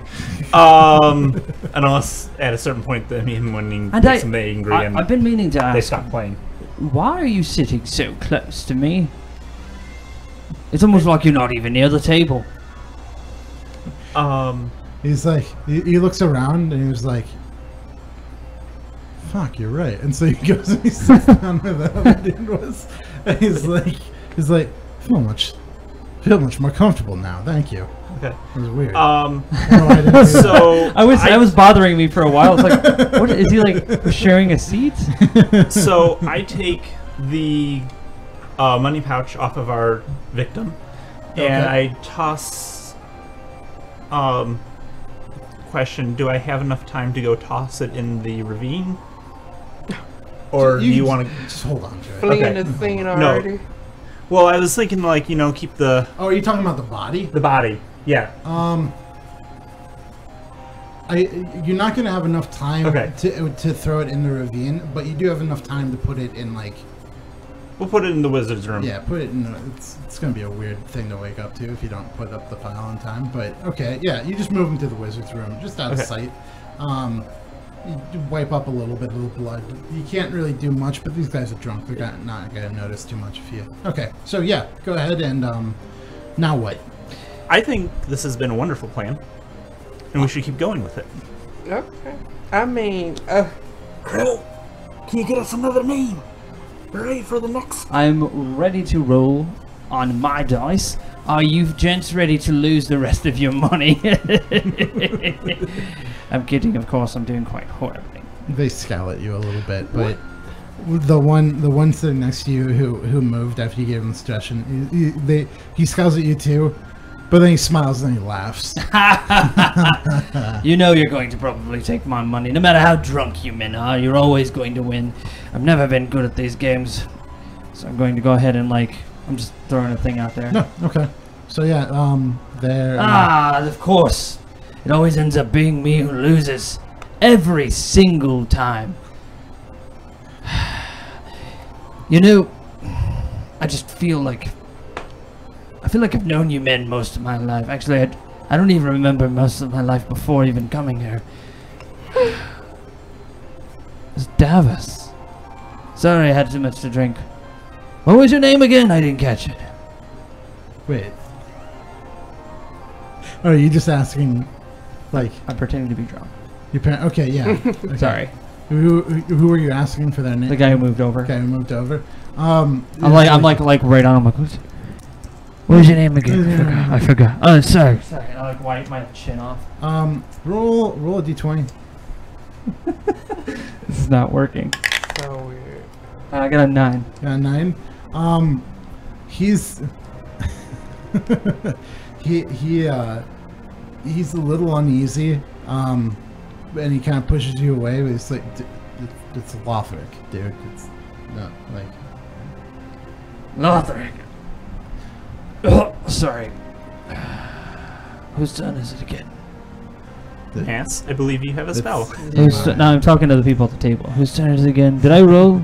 No, yeah. So Lothric is like, yeah, give me the dice. Oh, sorry. Okay. Lothric gets the dice again. So I use Booker Staff's voice this time. Oh, Bunkirk. Bunkirk. All right, yeah, okay. to call out Lothric. Lothric. All right. Any particular phrasing? Let's see. Hey, come give me a hand with this chest. I don't know if you want to call him a wizard or glass staff. We'll call him glass staff. Once moved. Sure. All right. That's gonna be suspicious. So it's like, so Bunga is like, Lothric, give me a hand with this, will ya? It needs 2 men to move it. And Lothric Good. does the same thing. He gets up and Lothric, I was so looking forward to taking your money. he's like, he looks at you kind of weird and like, okay, man. Like he's pretty drunk. He like you're acting pretty drunk and they're all pretty drunk. But even him, he's like, he's being kind of weird. So he scoops up his gold, and he walks out the door, and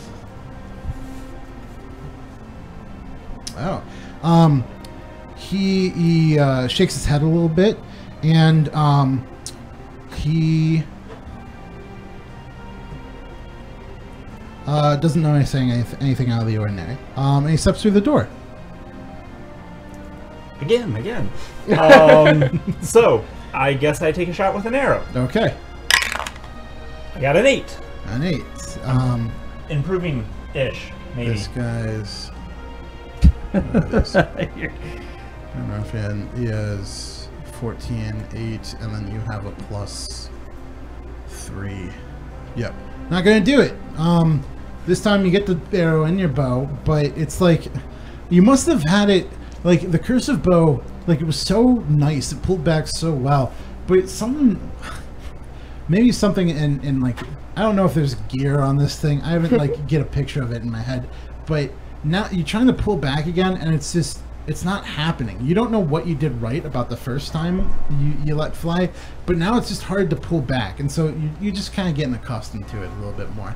But yeah, you don't get that arrow off.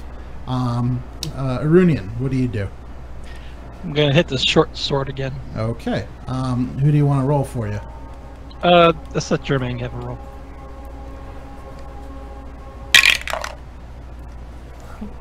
I feel extra guilty because it's not mine. Amazingly, well, it's like this guy he's looking around, and again, I guess he just kind of, as he's opening the door, it's not a good angle for you, Arunian, and so you go to swipe at him and you miss. Mass, what are you gonna do? There's a charger right there. It's connected to one of those Vive things. It's like super long. Yeah, that's it. Yeah, could you bring that out? Could you hand it to me? No, don't unplug it. Just I need to charge my phone. So just leave it plugged in. Yeah, it's like super long. Yeah, thank you. I'm assuming freeze damage. Yeah. Yeah, thank you. So what are you? It's gonna be frostbite. Gonna do frostbite? Okay. I have to succeed in a 5. Yeah, you get him. Roll d6. 2. 2. All right. Yeah, you do 2 frost damage to Lothric. 16 minus 18, and then.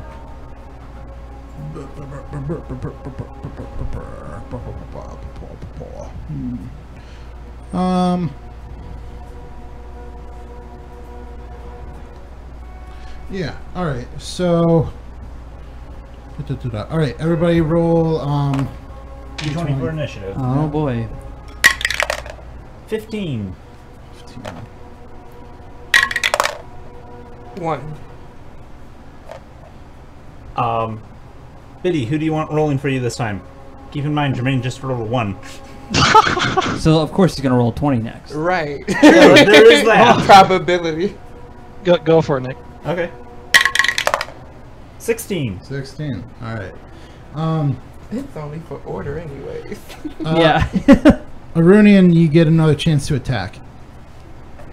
Alright, let's hit the short sword again. Okay. Let Crow do it. All right, chance to hit. Here we go. I'm not doing too great at this game of dice I just stumbled into. Oh, you get a 14. So 14. Yeah, you roll a d8 or a d6 for him. 4. 4. It's a moderate damage. That's a 7. So you get a good slash across his back this time. You close the door and angled yourself better, and then you got a good shot on him. Now it's Olivius. I mean, I guess I'll try an arrow again. All right. 17. 17. All right. Finally. Go ahead and roll me a D8. Yeah. Oops. 1. Oh shoot! So you're just so surprised that you get that pull back and you said, but it's like You're the most unlucky archer ever. It hits him through his ear, so it's like it didn't even hit him square. Somebody, it just went through his ear. Oh. So it's just like it's hurty, but It's hurry. but all right. So now it's the Redbrand's turn, and he shouts, "Fuck!" He just screams. And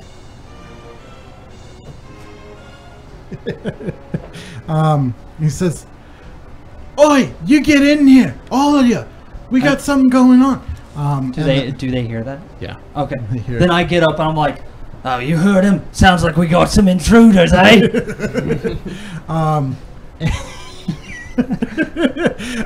Yeah, and so they stand up and they start making for the door. Remember, single file line. We don't want these to get the drop on us. What's he gonna do? So they're going to be ahead of me. I'm going to like kind of. Yeah. From the back. He does. The Redbrand is going to make a multi-attack on Runian. Oh. So. Hope you can dodge, John. You better learn to dance, John. I'll try. Well, dwarves can do the river dance, can't they? Or is that just World of Warcraft? He seemed pretty agile in Lord Well, of the Rings. he used to be an elf, so he's got true.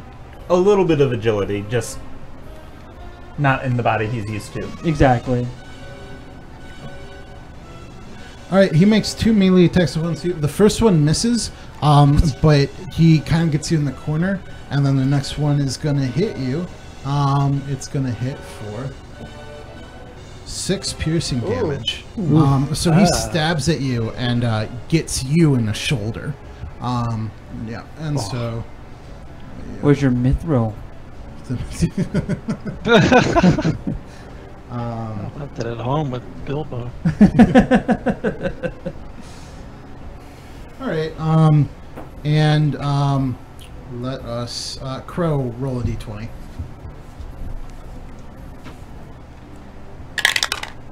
Got a 5? 5. And then...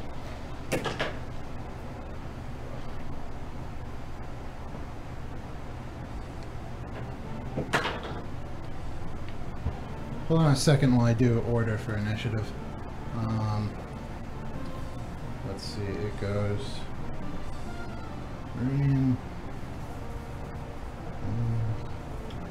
I have the best job ever. That was cool.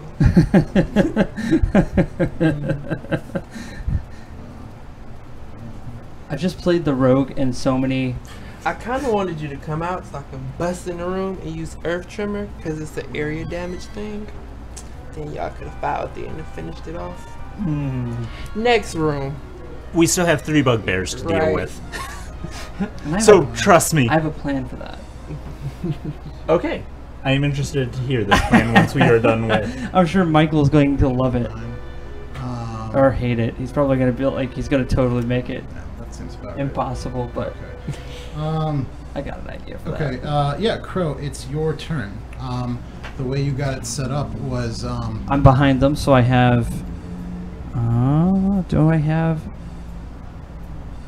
You got sneak attack. I do? Sneak attack Okay, is sweet. actually, if you're within 5 feet, of a person. I don't even think you have to be hidden or whatever. I thought there used to be a mechanic on it. I guess just whenever you make an attack.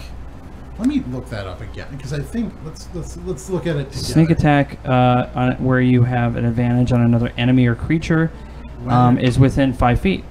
Or another enemy of creature.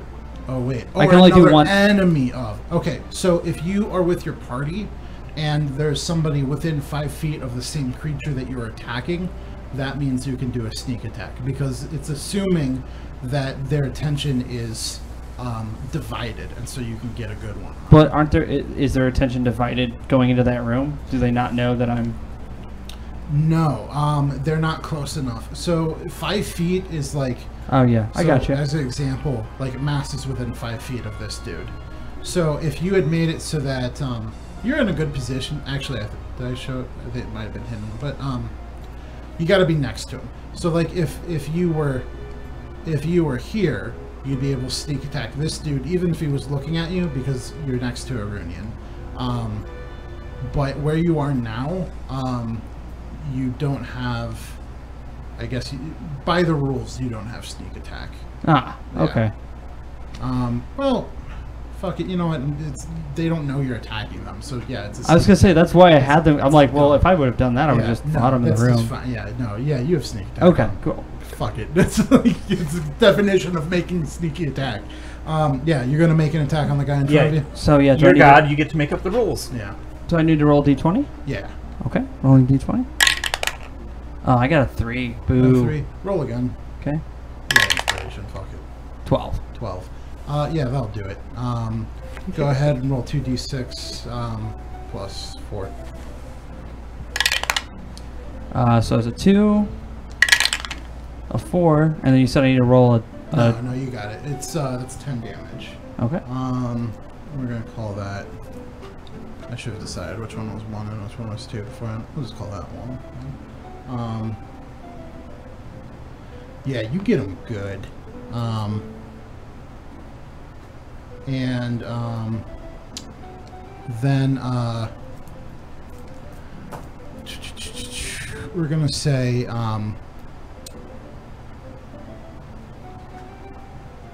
R2 surveys the open room and he sees his friend bleeding in front of him, badly injured. He takes a look at you can see Olivius from where he is, so he's gonna make a dash on you and do a multi-attack. Oh shit, he just dashed on you. I actually have that ability too. I never use it. Oh. Uh-oh, Olivius. Hope you catch your horse armor. Yeah. Hope you got that horse armor DLC. No, okay. So, the first one was a crit. Cool. Where's that red random buff in? There it is. Okay. 8. And then 6.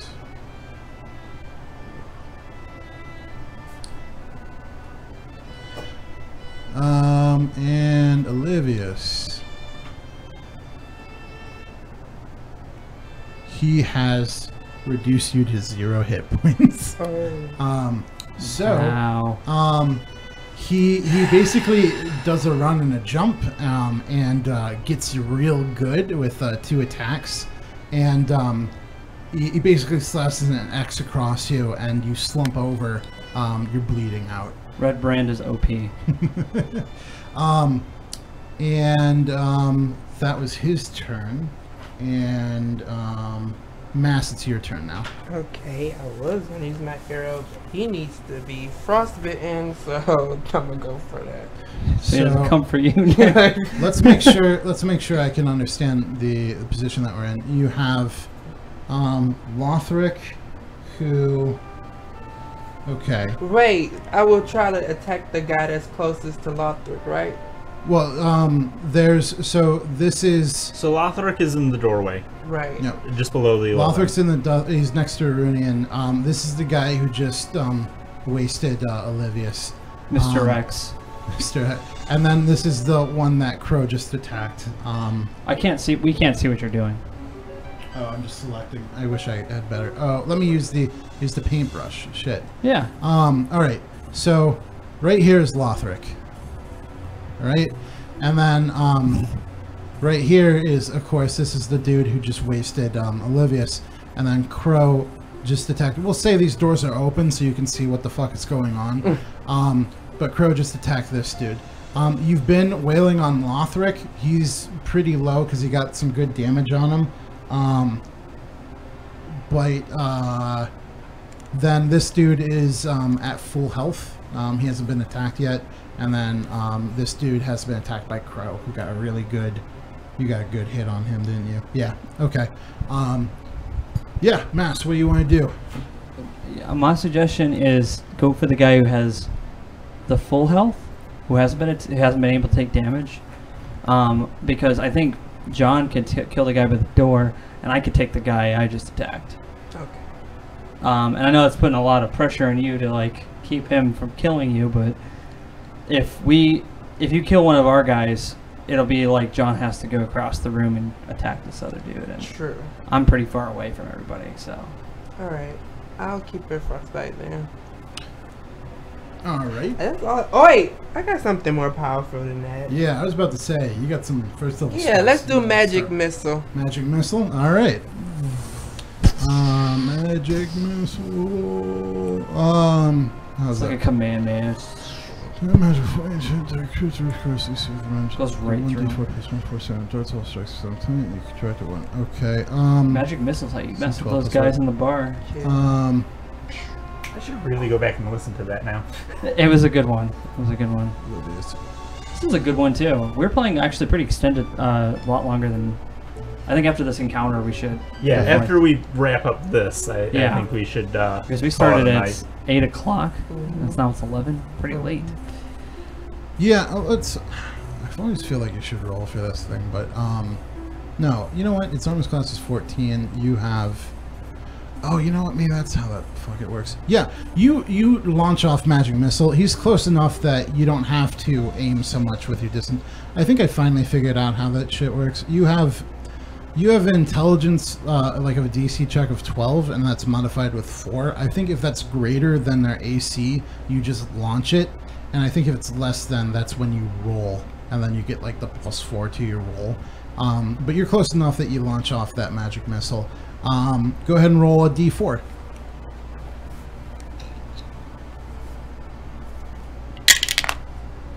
Three. Okay. 3. Yeah. Like, how did you read this? It's the one on top. Yeah. That's how that works. So you launch off magic missile, and this guy is back to you because he didn't see you from the corner, and you hit him, but good. I thought I got Yeah. attack multiple people. Oh, you can. Do you want to spread it out? Yeah, at least No. to get the one next to No, just the door. nail that guy. Yeah, because if you spread it out, it lessens the damage, right? Yeah, Yeah. like you can divide the damage to different people, but yeah. No. Yeah, forget just it. nail I'm the one trying to guy. be helpful. I don't want the next guy to die, but okay, I'll protect me. I feel it. Yeah, we're trying to protect you. Cool. Because I think John could probably handle himself. You're I don't in know a- if his attack is next. You're in a pretty decent position. I think if you let all that damage go on the dude, you got him pretty good. Like he's close to death. Cool beans. No. Okay. Now it is Arunian's turn. Okay, my short sword is the most powerful thing I have, so it's Alright. +5, so I'll use a short sword again. Gotcha. Who do you want rolling for you? Let's go with Jermaine. Jermaine. Am I saying his name right? 12. It is. Okay. All right. Yeah, you give him good. Jermaine, go ahead and roll a d6. 6. 6. Hmm. Nice. Yeah, Arunian, you take that sword and you return the stab that he gave to you, and you stab him right through the heart. And he's fucking. Fatality. You even say it like that, and we're all like, "What was that?" Fatality. Yeah, so you I'm did too that. excited to kill people. And now it is... Okay, so you got him. We'll say... Is it my turn? Just a second here. Okay. Yeah. Okay. Now it's Olivius' turn. I believe I'm making saving rolls, aren't I? Or a saving roll? Yeah, you're making a death saving roll. Okay. Roll a d20. Yeah. I got a 10. You got 10. We'll mark that as a save. Okay. I think it's a save. We'll say it's a save. Okay, and now Lothric is dead. That's who that was. Lothric died. Now it's Crow's turn. Okay. So I'm going to attack him with my dagger. Okay. Go ahead. Because roll it does, D20. it literally does, like, if I take him with a dagger or the short sword, they literally both do the same. Your dagger does 1d4 and the short sword does 1d6. Does it? Yeah. Oh We shit, should- I didn't zoom in. We should Yeah. we should think of a way to balance that a little bit more, because then you're never going to use your dagger. So I just, as a GM, I'm just gonna be like, oh, you don't have access to your short sword, or you don't. No, I'm not gonna do that. We'll figure it out. I was gonna say like the same thing. We I should was say thinking you like, just have like a +1 to hit with your dagger, so Like- it's a +7 instead of a +6. okay. Yeah, So to my, we'll say that for your dagger, you get +1 more to hit. oh, to hit. Yeah, Okay. yeah. So I will, in this instance, what would be the most high damage weapon? High damage weapon would be your short sword. Okay. So I'm gonna use. Okay. I hit him again with the sword. Hopefully I don't get a low number. Aw, come on. I got a 1. You know, Boo. 1. Yeah, I miss. Oh, my kidney. Hit myself in the kidney with my own sword. I'm trying to think of like what I can. Yeah, a miss is just you mess up the worst way possible. Ah. You.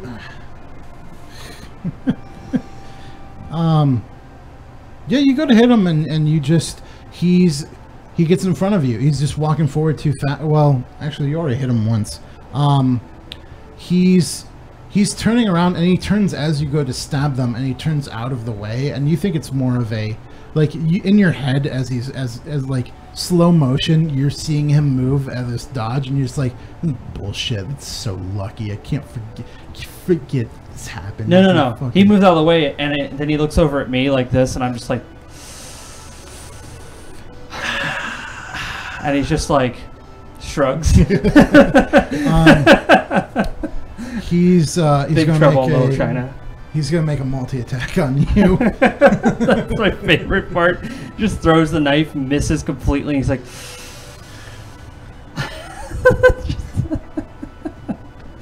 oh man. Okay, he misses his first, but he lands a hit. Oh, on he was you. attacking me. Sorry. Yeah, he's attacking you. Because it's his turn now. And he hits me. He hits you for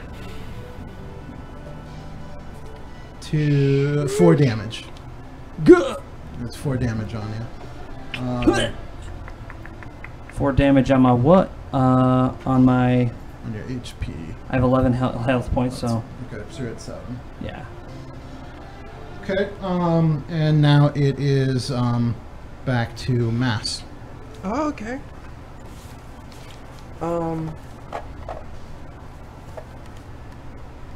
If I use the 2 magic spells now, it'll refresh by next time, right? If you you have 3 spell slots, and you used 1 with magic missile. Okay. You have 2 more. The way refreshing spell slots work is you either take a long rest to refresh them all, or you take a short rest, and I think you get like, I don't know if you get all of them. I think it's you might get 1. You get like 1. But then you have to talk about like how you spend an hour just taking care of yourselves in this situation. Like, another thing is you could just retreat, like at a certain point, like you decide to do that and try and recuperate. But you have 3 soul slots. He's got 3 so far. And he spent 1. So now he's got 2 more big attacks or big spells left. You also got your bow. You got your bow. Yeah, you could, and you're good with your bow. Mass, why don't you just use your bow for the All next right, attack. I'll use my bow. Yep. Okay. Go ahead. Roll d20. 5. 5. That's exactly That's what why I you- don't lose. Yeah, I Like know. I hate that bow. The bow is such bad luck in this game. Yeah, you beef that bow. Yep. You let's just say you didn't have it ready, like you all with your magic and with your new red robe on. You forgot to put the bow over the robe, and so you have to take the robe off, and it's just like it's just kind of embarrassing. So you don't get the bow off. And now it's Runian's turn. Okay, so I was gonna use my Phantom Fist. If I hit, it projects the guy across away from Crow, right? So are you going for the guy next to Crow, or are you going for the guy next to Olivia's? Who's the weakest? Let me see here.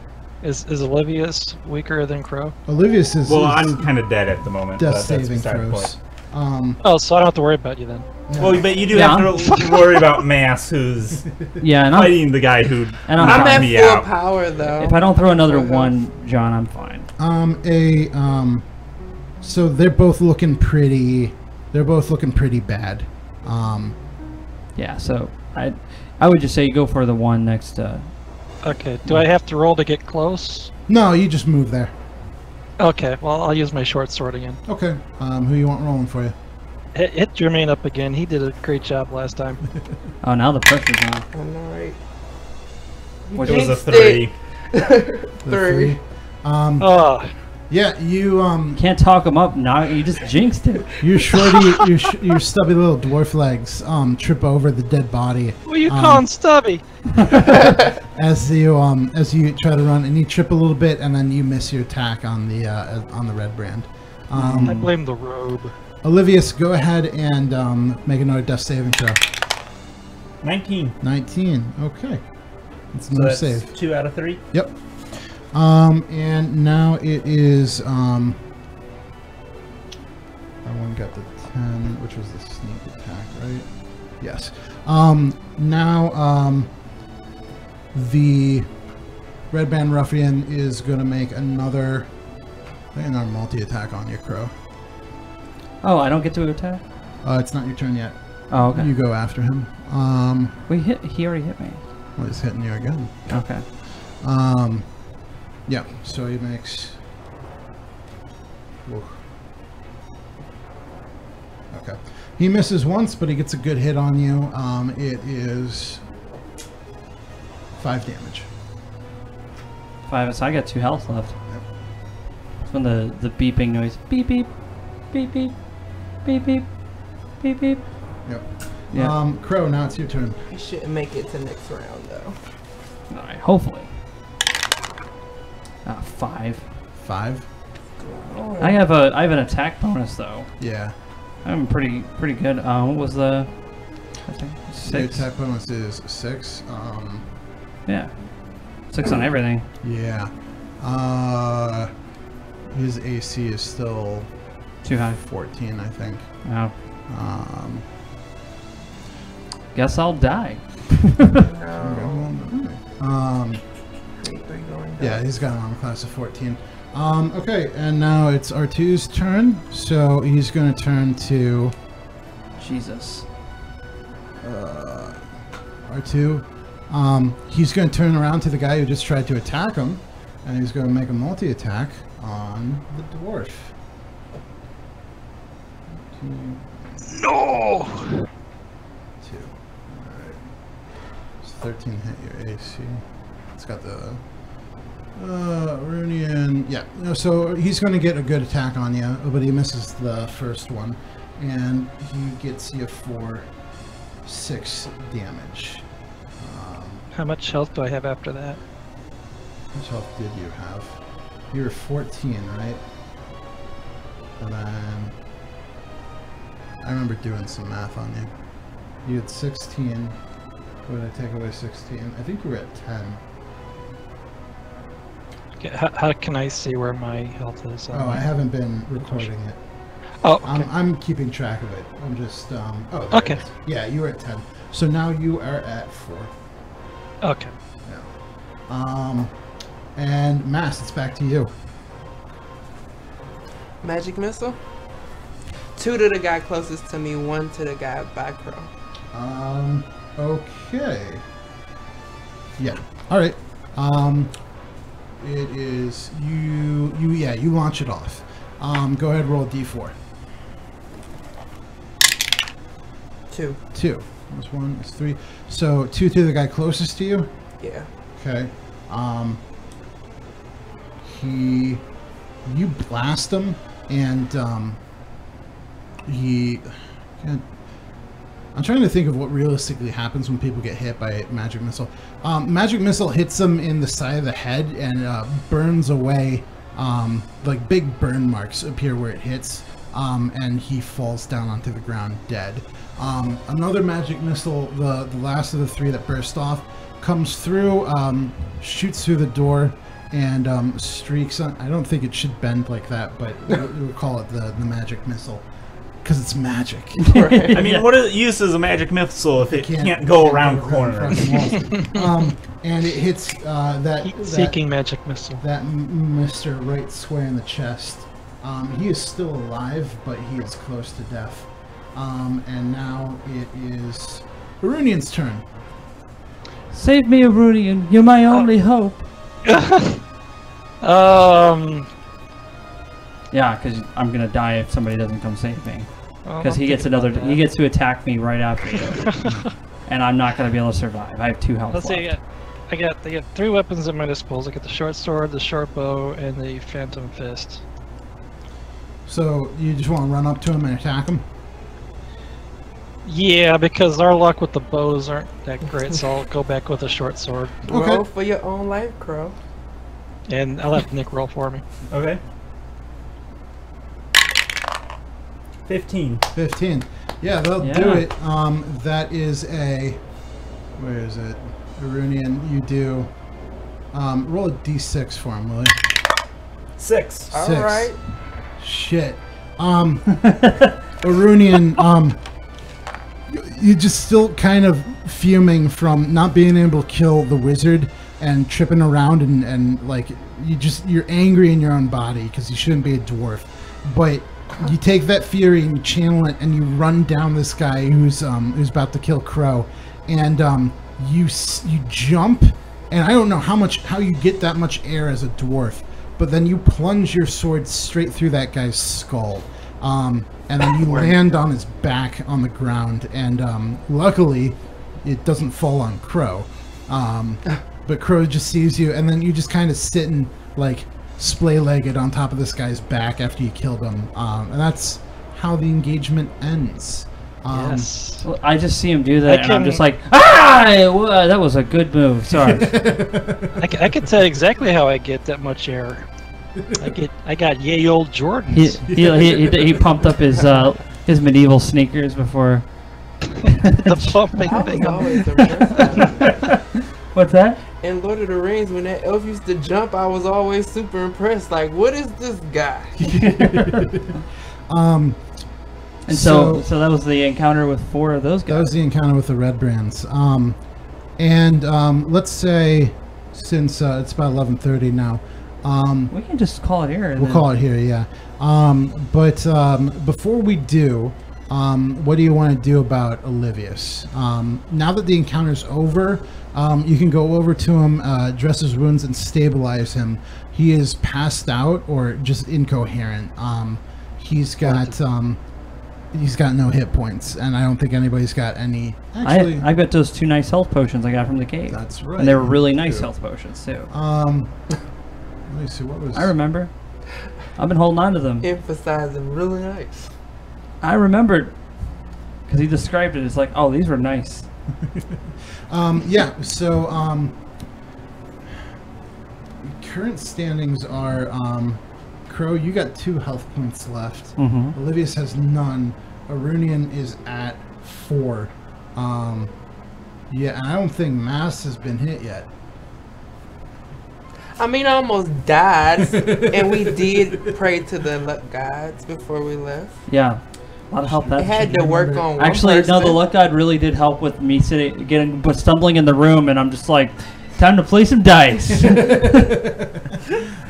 I don't know how I'm gonna survive this. Okay, so yeah, you got two health potions, and I assume you shove one down Olivius's throat. I don't shove. I gently Pour poured it it into my friend's throat. into- Holy crap! Do you gently rub his throat so they'll swallow it? Just a little bit. I'm like helping him out. The He's got himself an oil funnel. Shove it down. Olivius, you drink that potion, and I could say you roll like 2d6 plus 4, whatever. You just get full health because you have fucking 11 hit points anyway. You get back to being conscious. Crow, you still got that 1 health potion. I assume you want to take it. It's like you well, or what if we did a quick rest? How much time would that take? Quick rest is going to take an hour, of which is probably going to be a patrol. Oh, yeah. It's going to I'll be kind do of it. difficult. Okay, so you're going to take. We'll just have to protect Arunian. All right. Unless we So- can really discover if there's a health potion in this potion area somewhere. What we'll say, I'm going to do an ass pull. Let's see. We could open the chest. Hold on a second here. I was gonna say we gotta It probably get seems bad too. we gotta get Barry done here to get that Right. one guy. I could probably Well, make my way back to the village. He was adamant about Well, it. we've got. We're not done yet. Olivius, roll a d20. Okay. 4. Roll another d20. Do do do do. Dun. 10. 10. All right. After coming back from like your wounds have healed up. They were pretty deep, but healing potions are fucking magic and awesome. So it knits you back up, but almost you even got your saving throws pretty good, but you're still kind of frightened. So now you're looking around and you see Crow take a health potion and his wounds knit back together, but you see Arunian is just kind of standing in the corner, hand against the wall, kind of panting. Blood is pretty much all over him. And in that frenzy, you start looking around the alchemy room to see if there's anything that you can find, anything that you can put together to kind of help out Arunian. And you find a drawer of some dried herbs, and most of them look pretty useless. But go ahead and roll a d20. 14. 14. You identify a few healing herbs that are going to be able to help out. So what you do is you grab those herbs and you dress Arunian's wounds. And let's say that heals Arunian for... You can roll for it, Mike. I'm just going to give him like half of his lost hit points. So Arunian, now you're up to 10 hit points. So Okay. as you were 16 before, now you're up to 10. So everybody's at full health except for Arunian, who's at 10 health. And again, you might be able to... I forget what's in the... Let's see. There was... I don't want to deal with any patrols. We want to clear this area. Yeah, you want to get through that. I'm going to check if there was a potion in fucking Glassstaff's room. Armory, crevasse, guard barracks. What was his room? Oh, it was 12. Treasure. We got a lot of gold. It also contains 2 magic items that are bought with him from Neverwinter: a scroll of charm person and a scroll of fireball. Yeah, no potions yet. So you're probably gonna look for some. He's kind of comparatively as healthy as the rest of us anyways. I only got 12. Yeah, no, it's a good for a dwarf, and I think Arunian's strong suit is Constitution. Yeah, my constitution's 10. Oh no, it's not. It was strength, which is why you got such a big plus attack bonus. You got a lot of hit points for a dwarf anyway, or just for a second level. Other things that you could do. Trying to think of what is, before we sign off, what you could do to help yourself a little bit.